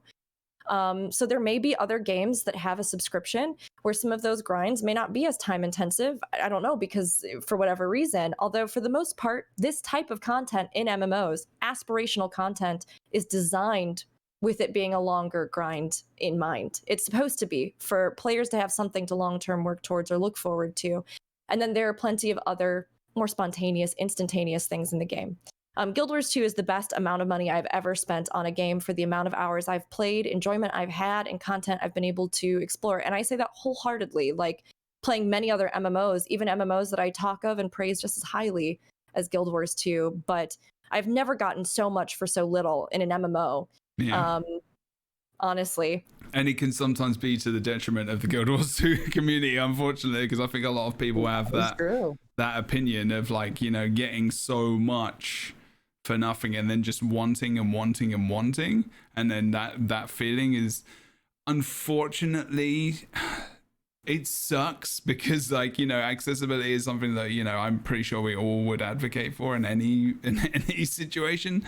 But, like, because of that, it does breed, like, you know, people who just always want stuff for free and don't want to work for it. And, like, I hate that attitude generally anyway. There you go. Yeah, optional sub would be cool.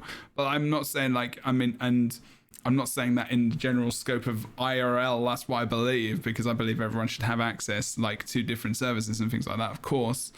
But, like, in video games, like, not, like, it's different. Like, you pay for, like, you play a thing, get the thing, you know, like, if you pay some money, cool, it supports the game, it's not going to increase your power and everything else. That person is gone. I banned them way long ago. Just turned out they were just a bit of a twat. But, like, you know, it's okay. What can you do? I thought it's a good thing to talk about. Though, so. Because I've seen this multiple times where people will actively throw themselves catapult themselves into a pit of just agitation and like hating something for something that they have created. And it is so interesting that we do that, but like it almost is like maybe other people can see that they have done that, and some people are just like, why can't I get this instantly? But it's like, you don't need to, but there's something in our brains that tell us that we need this, or we really, really want this, to the point where we will go out and do all this stuff. Capitalism is a mofo. Yes. But I've seen this multiple times, like in other like forums or commenters and all that stuff. And it always like, I'm always very interested by how we as humans I can roll through it if you want. I mean, it might be another podcast, but I'm there. Yeah. I mean, sorry, as I cough out capitalism again. I mean, just it's the way of the world, unfortunately, the Western world specifically. And we want things that we don't need, and that is something that we have always had to live with ever since we are born. It's just a thing, Griff. And as we get older and we get wiser, I think a lot of people realize this when they're younger as well, is that you don't need to have that thing a lot of the time. And if you're able to cope and deal with the fact that you don't need a specific thing, it's only going to make you a better person in the end of the day, unless it's something you really, really do need to work in this world. Water. Can I please have some water? Exactly, like access to like things, which people Yeah. have. They have the access to the game, which is where I'm kind of coming around to. Thank you for that respectful and awesome conversation. I appreciate you all. Okay, we talked about Get disrespectful up in here. so bad. And if you'd like to join more respectful conversations, make sure to follow Jebro on Twitch.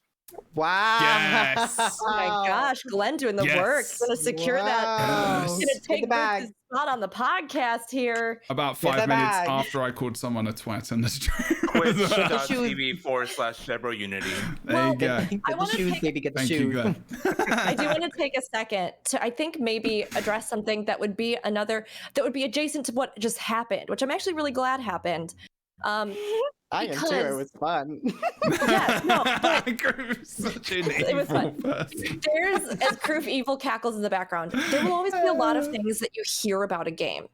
Yeah. Especially on Reddit, especially on anywhere. You will find pockets of people who, for whatever reason, are, unhappy about various facets of some game.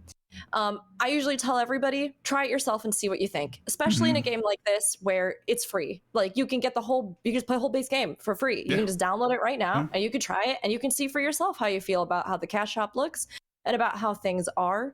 Like we said, sometimes these things can spiral, or pockets of the community can give an impression that I don't really truly believe is a full view of the game, because they are just pockets, right? They are little pockets of opinions in the community. And this goes for any MMO that you are thinking about playing, but especially with Guild Wars 2 as well. Like, go in and try it out and see, look and research it and ask some questions. Again, I think that a lot of times those voices are maybe talking about things from just one very hyper specific point of focus without taking into account the larger thing, which is also why I love podcasts like this, because then we get everybody's, like, multiple people's opinions. And there are many times where we are all absolutely in dissension with each other, and it's like, I see you and I respect you and I love you, but wrong. I think that's wrong. And I'm going to tell you why. Like, and we talk about it here because we know at the end of the day, we That's all why love Boots each other. isn't here anymore. Like family. Boots was wrong all the time. Boots just kept agreeing with everyone. We needed dissent. No, it's just It one of took those me a things. bit too long to realize that we're being sarcastic. Oh yeah. Oh yeah, sorry. Sorry, Boots Glenn, is also sorry, another. He exists. He comes love on Boots. the show. We love Boots dearly. Love his face. We love his face especially. But no, it's good to keep an eye on that. And I think don't let a Reddit thread that is complaining about some hyper specific thing keep you from trying a game and really giving it a fair shot. T. Oof. Say that again. Say it louder for the people in the back. It's a good way to be. It's a good way to be. Okay. Thank you very much for saying that as well. Yeah, you're right. It is a good example of kind of just some of the ways that I think and people can really fixate on things as well, like, you know, and I don't know, fixation is a thing, but like, you know, in terms of, especially if there's stuff going on in their life and there's other stuff going on in terms of just like being on this one game and loving the community and stuff like that, but they're into this place where they haven't really dipped into other experiences and they feel like, you know, this is the only one you have, not based like compared to other things. I would say whenever you're thinking about researching an MMO, like specifically RPG, go and talk to people or watch content from people who have experienced other things rather than just one thing. So if you've watched, like, you know, someone who's just played World of Warcraft since launch and they've only played that and they won't play anything else, their opinion of other things will be heavily based around their bias for that one thing that they do all the time. Go to someone who has varied experiences of different things, because it will only enhance, you know, them. They will have more views. They will give you more information. It is more helpful. And the same can be true, like, of someone who is playing the game you want to play. Sometimes they might just focus on one content. Yeah. And let's say, like, you want to try it out and then you realize it's not for you. But MMOs are huge. Like, there's a lot of things that can be inside one MMO. And also, another point now I forgot immediately, so I'm going to stop talking. Oh. I had a point before I said this one, and then I immediately forgot it. You are now me. Oh, I remember. You remember? Okay, all right, you good. got it, you Go, got go, it, go. you got it. You got this. Also, remember, when you start any MMO, whether it be Guild Wars 2 or any other, you're not going to get the correct impression just by playing one sit through. Because MMOs are massive, and they're live services, and they evolve and change and get better over time. Yeah, it's very true. Absolutely. Yeah, completely.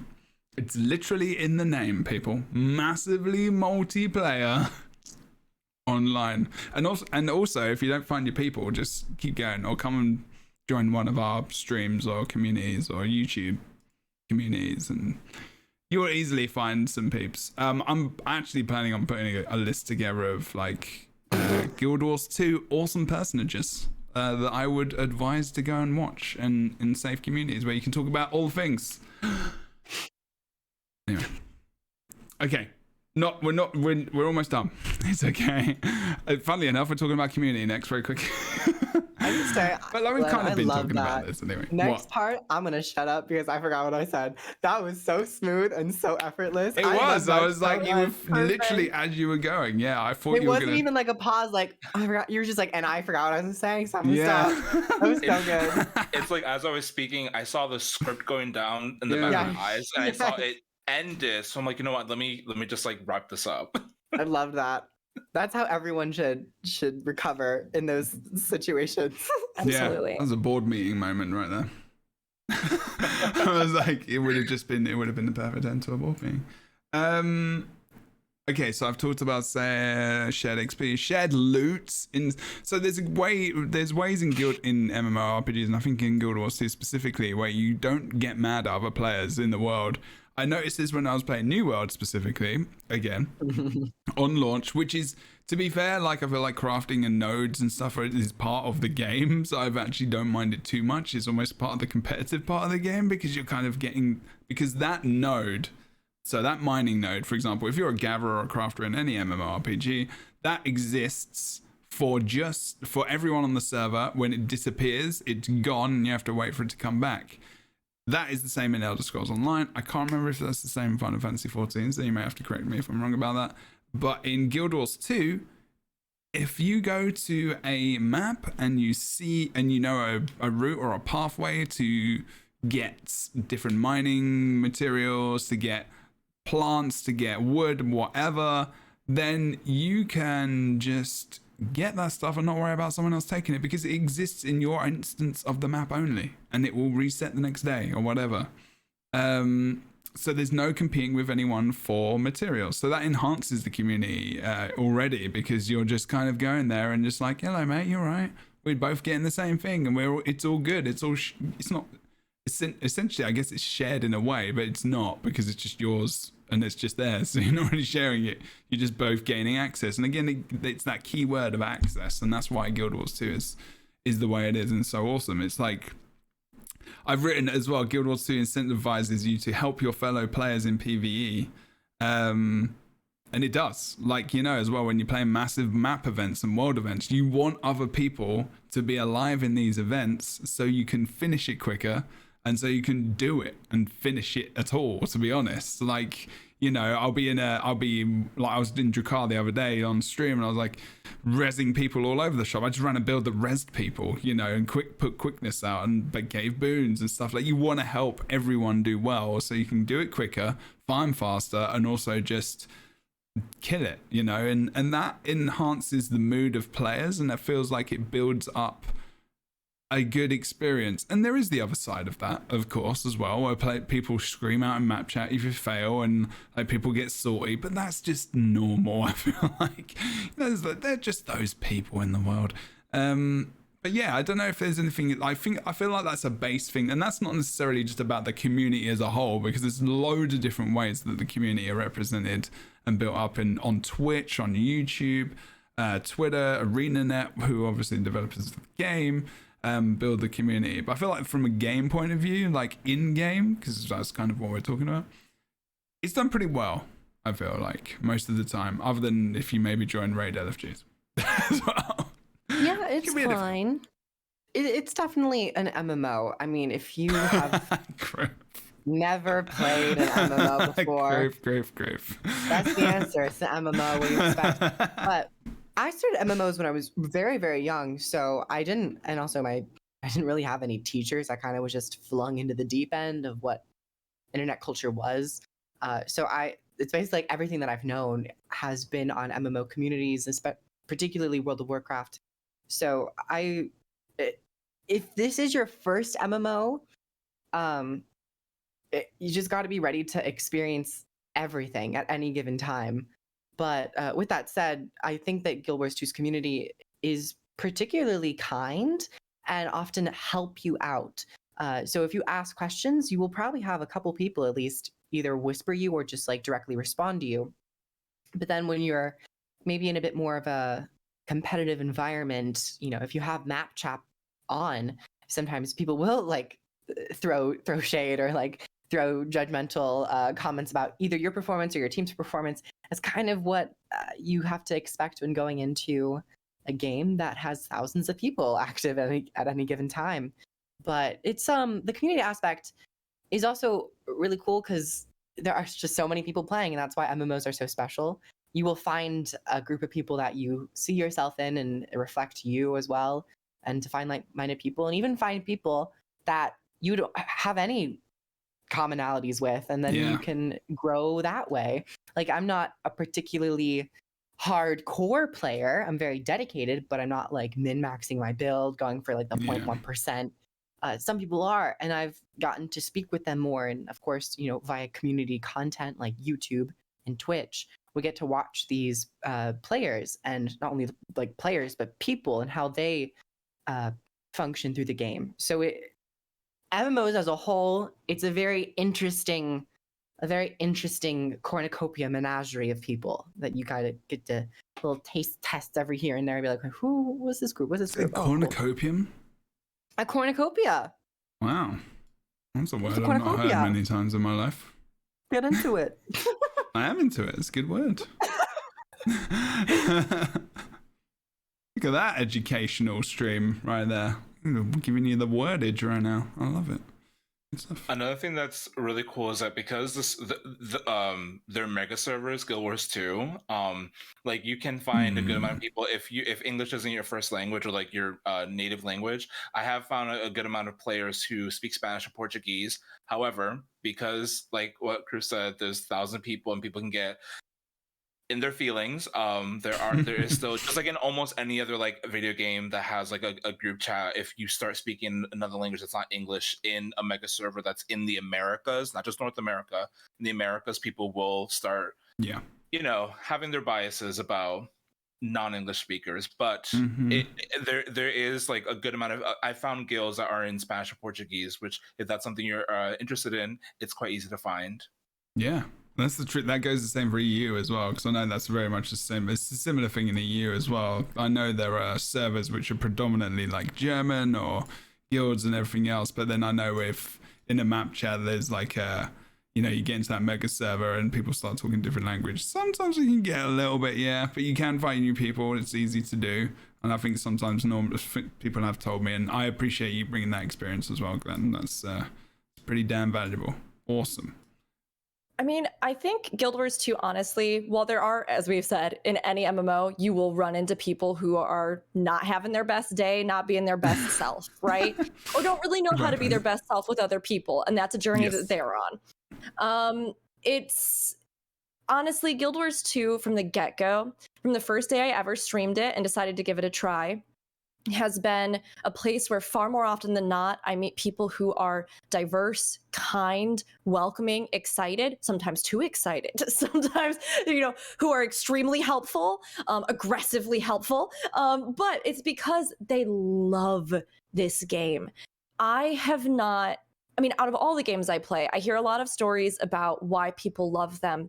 But the depths to which I've heard people talk about Guild Wars 2, the ways in which people have integrated the game into their life, the things they've done in the game constantly humble me. We have massive pride events, which again, I think is like largely also because the game itself has canonical in the story in front of you gay characters. We have a new non-binary character that's coming. We have diverse regions and realms, and they have added and expanded to the cosmetics, the hairstyles, the hair textures, everything within this with each expansion that they've done.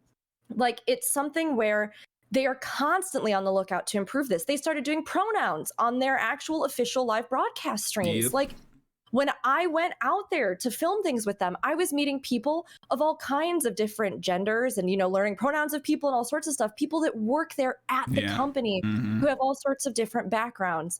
And you see that in the community. You see these incredible groups. I mean, these pride events where we have big pride teria. You see it even in the artists in the community, many of whom Guild Wars 2 is one of the few companies that has specifically art partners, and they bring in artists and they support their endeavors and they sponsor their work and they give them slots and things in their live broadcasting.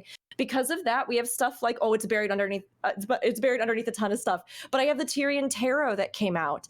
We have these incredible art projects that people have done on a large scale, whether it's the Tyrian Gazette, whether it's anything else, these fan-led community things where artists have their work visibly made and supported. And then even on for fans, by fans, the entire merchandise store for Guild Wars 2 essentially is fan art that they put up and they promote and they cycle through and they add new designs. And those artists get, I think, a good cut of that, like, and their work is seen. And like, it's amazing to me. So from the top to the bottom, even with all the other games that I play, I have very rarely felt so many people who are so passionate and so excited to share that. And that even goes for the developers. And even though there's been a lot of discussion, you know, about the communication pipeline in a more professional way, I can't tell you how incredibly beautiful it's been being at conventions and seeing Ruby and other staff members who just straight up work on this game, who are there of their own volition and who, because they love this game, are at that booth day in, day out, talking to every single person that comes up to them, talking to everyone. When I first was brought into the partner program, I was small enough that most other partner programs wouldn't have even given me a second glance. And Guild Wars 2 brought me into the program. And not only that, they visibly uplifted my content. They gave me opportunities I otherwise wouldn't have had. They gave me direct line of communication and discussion and the ability to bring things, you know, like we do gem giveaways, all the partners, because they directly support us to support you as players. They're constantly looking for stuff like that. So all of that to say, from top to bottom, this is a game that I don't just support because, like, oh, it's a cool game and people are interested in watching it. I truly chose to support it because the community and the team behind it are doing things that I believe in and that I think at their core are so wonderful and deserve to be seen. We have so many wonderful creators and it's such a worldwide game, and it's incredible to witness that and be a part of it. So I can't personally talk highly enough of it. There are people, sure, that I, you know, maybe don't care for so much in the community, or those pockets that we talked about. But by and large, there's a drive to do good in this game Yeah. and with this company, you know, to do right by the players and to do right by larger issues, including Extra Life, which they do every single year, and they raise thousands upon thousands of dollars and match their donations and all kinds of stuff. You know, it's amazing. Mhm. It's really amazing.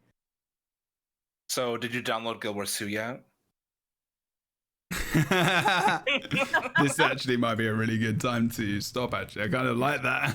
Mama, that was good. That was good. That was good. That was good. That was Oh my good. god. That was good. Thank you. I think Glenn. that is and also just like with what Rook said, I mean, you know, I can only mirror exactly the same feelings, really. Especially just because of, you know, the work I do and, you know, the work that we all do as well, and wanting to be in a place where, you know, hopefully, I think it's difficult for companies to understand as well the needs of the different people in their community who identify in many different ways. I'm talking about, like, you know, LGBTQIA plus community, as well as, you know, we're talking about disability, we're talking about loads of stuff like ADHD, we're talking about loads of different conditions, we're talking about mental health concerns, we're talking about cancer, like, you know, like Rook brought up as well, like Pink Day in LA. It's not just one thing, it's everything. Like, it's just, if there's a cause, they'll probably talk about it at some point, or at least bring it up. And, you know, maybe if maybe you're the kind of person who doesn't give a fuck about that kind of stuff, and that's okay as well, because the game is just awesome. But that is the kind of community that I want to be a part of, and that is pretty damn cool. And Glenn's like, oh, how do I become a partner?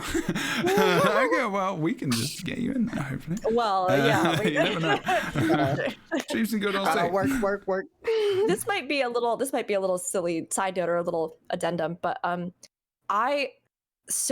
we talked a couple, last week, I guess, about that period where many companies, but Guild Wars 2 as well, had the layoffs. Yeah. And there was a huge community call that happened after that, where people in the community on a massive scale were getting together in game to do like hearts with their hundreds of characters and all kinds of stuff, and post up screenshots saying, we love you, devs, we love you, thank you so much, thank you for hanging in there, we're so sorry that this has happened. And one of the most moving things ever was that I think it was that year that I was first asked to be a part of Extra Life with ArenaNet. And while I was there, I got to meet wonderful people, including Jebro, who I got to hang out with. And I got to meet a bunch of the devs that I hadn't met and beyond. And I was so nervous the entire time. My hands were just so sweaty, because that's how my nerves express themselves. I remember you telling me that, actually. I remember you telling me. I'm sorry if I had this way. No, I was so nervous the whole time. Yeah. And every person I met, these were devs who were donating their time. They weren't getting, like, they don't get paid for that, as far as I know. But like, they were donating their time. They were there. People were talking about, like, I put the kids down for bed, and now I'm going to do this all night, and then I'm going to come into work tomorrow morning.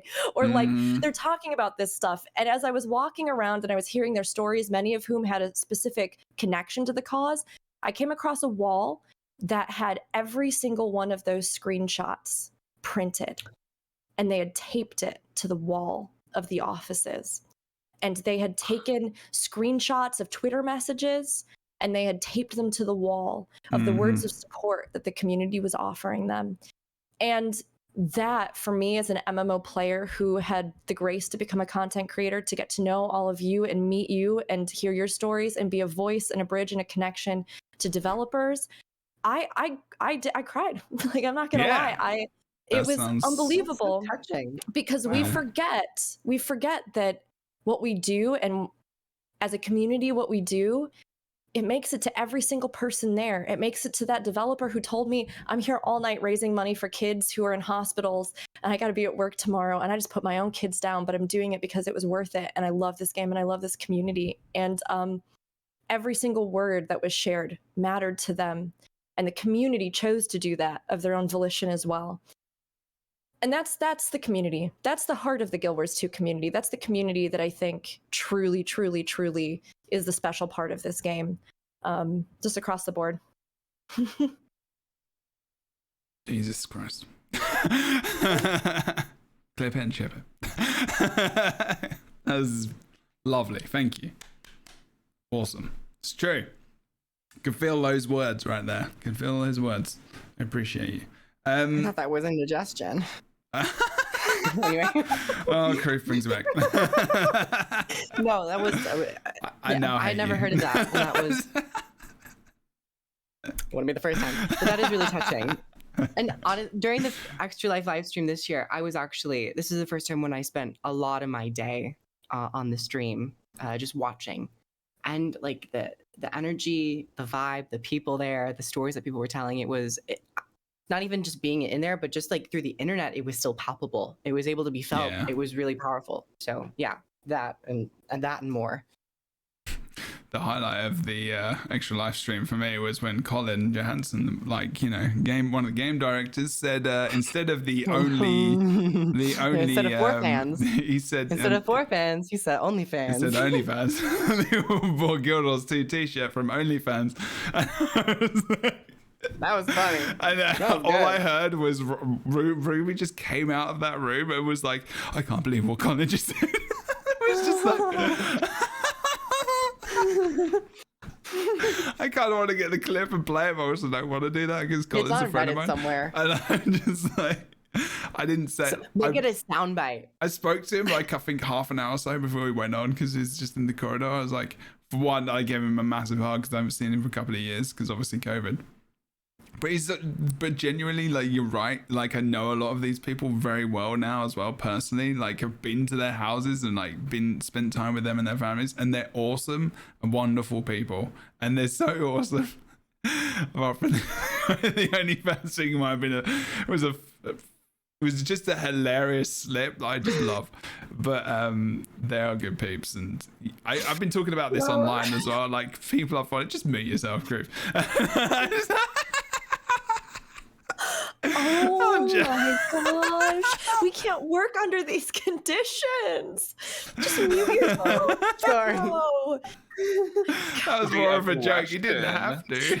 That's the new shut up. You just say to I need somebody, to end this "Just mute podcast." yourself. This Where's podcast. HR? No, I just like the thought of you being like, I've been in their houses. And I just like thought of you like, I've been in their houses and they didn't know. Weird, dude. That Like may you're have just sounded sneaking weird. into their houses. You just showed up uninvited. Like, Yeah, that's right.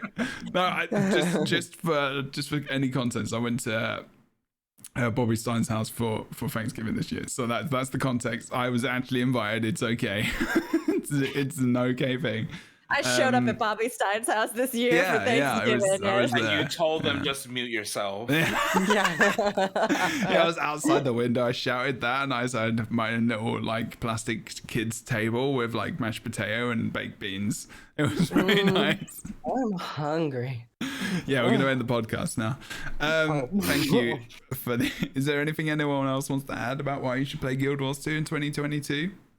I just want to ask Glenn. Oh. I think Kroof and I are on the exact same page, so Kroof, you take it away. Oh, I just wanted to ask, like, oh, sorry, I'm breaking my table real quick. I mean, I don't know why you're apologizing to us. You're the one who's gonna have the fuck table. I want to ask, like, how this is the first time on LightBringers, I think. But how has this podcast been for you? Wow, About- don't answer that until the podcast is over. No, about reflecting on your time with Guild Wars 2. Like, how has this reflection been for you, being someone who's relatively new? Well, I think first of all, it's just so amazing being with people who like have spent so much time with the game and seeing exactly why they like it. Like, honestly, I don't think I would have ever gotten into Guild Wars 2 if it honestly wasn't for Rook. Like, you know, me and Rook are really good friends, and I would see her play, and I was like, I wonder why Rook likes this game so much. And then when I finally, you know, was able to use my controller, I was able to see it.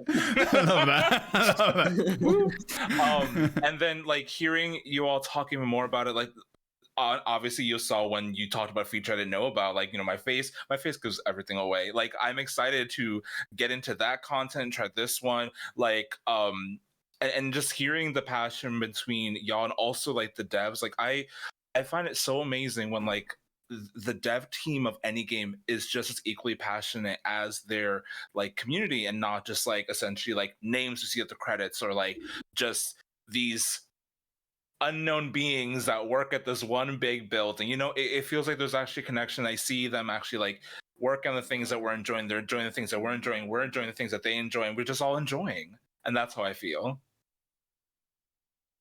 Cool. That was well put. Good stuff. Yep, I'm officially hungry too. The show's got to end. We just go until we're hungry. That's basically what happens. The That's first pretty much person's- what happens. Yeah, Yeah. actually, I think it is. I want to say thank you to all our guests today. You're welcome. You're Stretching. welcome. Of course. Legends. for Thank coming you, on. Jebro. Thank you. Thank you yes. for having me though. Like Yeah. this Yeah. it's just so much fun. Awesome. Well, I was very excited to have you on, Glenn, because you Yeah. know any podcast that I can possibly drag you to, I very much want to. We're Who over was here like, dragging her children for like, this come week." on. yes, pretty much. I love Glenn. I want everybody else to love Glenn too. Rook actually did get a rope and tie around my ankle and dragged me into this Discord call. Wow. Not the rope burn. Oh my god. But you Put know, the lotion on that. it's a friend. Everyone's There's a got lotion hair for that. today. Everyone's got hair. They keep doing this, and I'm just like, what do I do as a bald man right now? I don't know. Get a wig jab. That's what you got to do. Oh I've my got wigs. God. I've got I know what, free wigs what's now. your address? I'm gonna send you a lace front wig for Christmas. I've got free wigs. I've got wigs. I have. My cosplay is like I was like, you know, I've done so many goals for the summer ones that I do, that like literally cosplay stuff. I've got dwarf, I've got elf, I've got Santa now. Tomorrow, that's tomorrow. You want to see Jebro with Santa beard and hair? Do you have Oh, a bald it's- cap I do though? want to see it. We And love a mine- festive do. Exactly. Yeah. Yeah. And we're gonna Just- have loads of balls there as well. What if you? What if you? But like, have you ever ordered a bald cap? Like, I think you should order a bald cap. I think that'd be a good look. Did you say there were going to be lots of balls there? Yeah. Let me show you my balls. Give me a sec. I don't want to. Oh my god. We're still on Twitch. I think we should go to chatter. Everybody, thank you all so much Should for go to a great podcast, a great day, Glenn. I am so sorry I invited you on this. I did not expect this to happen. The podcast has to end now because we cannot see each I mean, I know we were I'm talking gonna, about like, My Jebro's balls. testicles There's last. so many balls in this box. Oh my god. Okay, there's many balls. God, They're all wait, in this Can we, box. can we go back for a second? What did you say? I was like, I Balls. know we talked about Jebro's testicles deal a lot last podcast. Oh yeah, that was but damn. that was 2 podcasts ago actually. It was 2 podcasts ago. There was a lot of talk about Glenn testicles. is like, damn. You got What's your going on? balls and epoxy, yeah. Yeah, you got Is that ball in like. our Don't back? worry, it might When happen in next Rome. time. I mean, the thing is, my body parts are reserved for different podcasts. They can't. I Gotta pay really them hope bills. Jefferson I should have Falls ended convinced this stream. everyone to play These- Guild Wars 2. These are beautiful baubles. These are usually the conversation you have once you hit like the end stream button and the end record Really? button. This Really? will be on the actual podcast. Yes. Yes, I don't end yes. it until we do We don't outros. Outros. Then it's ended, and then everyone Yeah. everyone ignores me and bans me for like a week. Okay, we can do outros. I've shown my balls. If you want to see my balls, you need to go and watch the VOD. Which I have is an on. OnlyFans for that. I don't need an OnlyFans for that. Apparently. Because they're just on stream. But Go buy if my you- shirt at onlyfans.com. You know, I'm going to keep my balls to myself. One of us has to be. Thank you. almost here, so. we have to reserve the modesty. Mhm. I have to have some semblance of composure on this podcast, so I'm going to keep my balls private. Thank Everyone you. is so humble. It makes me less so. Okay, so that's the end. Again. Episode 33. This is. I'm just wondering, is it going to be the end one? I might do a fun Christmas chill random LightBringers, but it won't be anything official. I don't know if that makes any sense. But this is probably the last pretty much LightBringers of 2021. 33 episodes have been recorded since its inception, since last year, and this year has been episodes almost every week, every other week, whereas before it was once a month. And it's so like it's been a road. It has indeed. I've had many awesome people. I've had two people right here who have joined me on many shows who I love very much and are awesome people. I would not be able to do this without them, for sure. I appreciate them being here very much. They're good people. Please make sure you go and follow them. And we've gotten to know awesome new people like Glenn as well, who I will definitely get back. And will be, and you're already there. You know, you're already there in terms of, you know what, Glenn's going to be one of those people we're just going to love having back. He's going to be an amazing addition to our career as long as they want to. Like,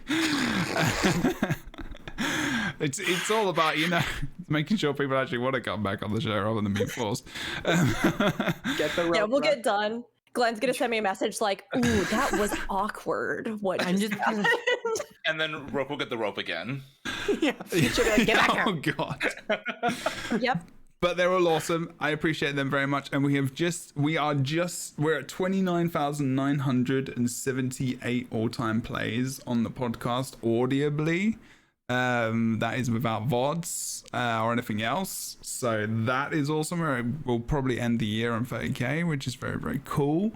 So thank you as well. I know we've got like unique estimated audience is about 200 to 300 people. We're on Spotify or on all the things. If you want to go and find out the podcast, go and do that. If you want to support it, you know what to do as well. You can subscribe to the channel, you can donate, you can send bits, you can just listen and follow as well, because that's the thing I appreciate them very most. And make sure you go and check out our awesome people as well that we have here. First of all, Rook, if you want to tell us a little bit about what you do, where you do it, I would appreciate that very much. Sure. I do it now at a different place. So I used to be Bird of Chess, but now I do it all day, every day on twitch.tv Rookery. Not actually, we're usually live several days a week. And then you can also find me on YouTube now at Rookery, ROOKURI. And then you can find me, did I say YouTube, Twitch, Twitter? Everything's Rookery now, except that Twitter does have an underscore afterwards to match Kroof. But we have finally had the rebrand go through.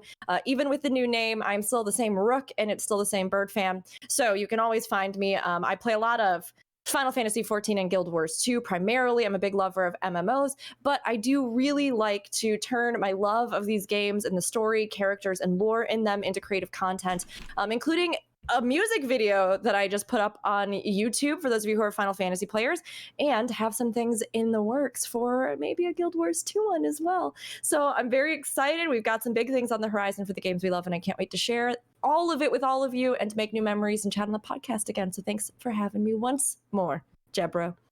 You're very welcome. Even though you showed me your balls. The baubles from Christmas. Context. Kroof is here as well. Welcome back.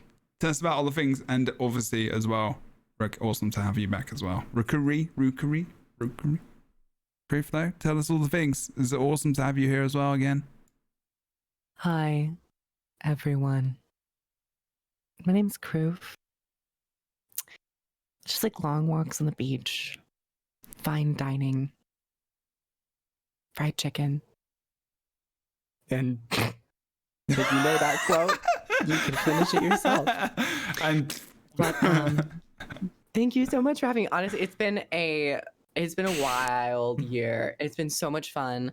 And thank you for come on, Jujubee. Thank you for having me back all the time and allowing me to come sit on your podcast and spew my brain clouds into the universe.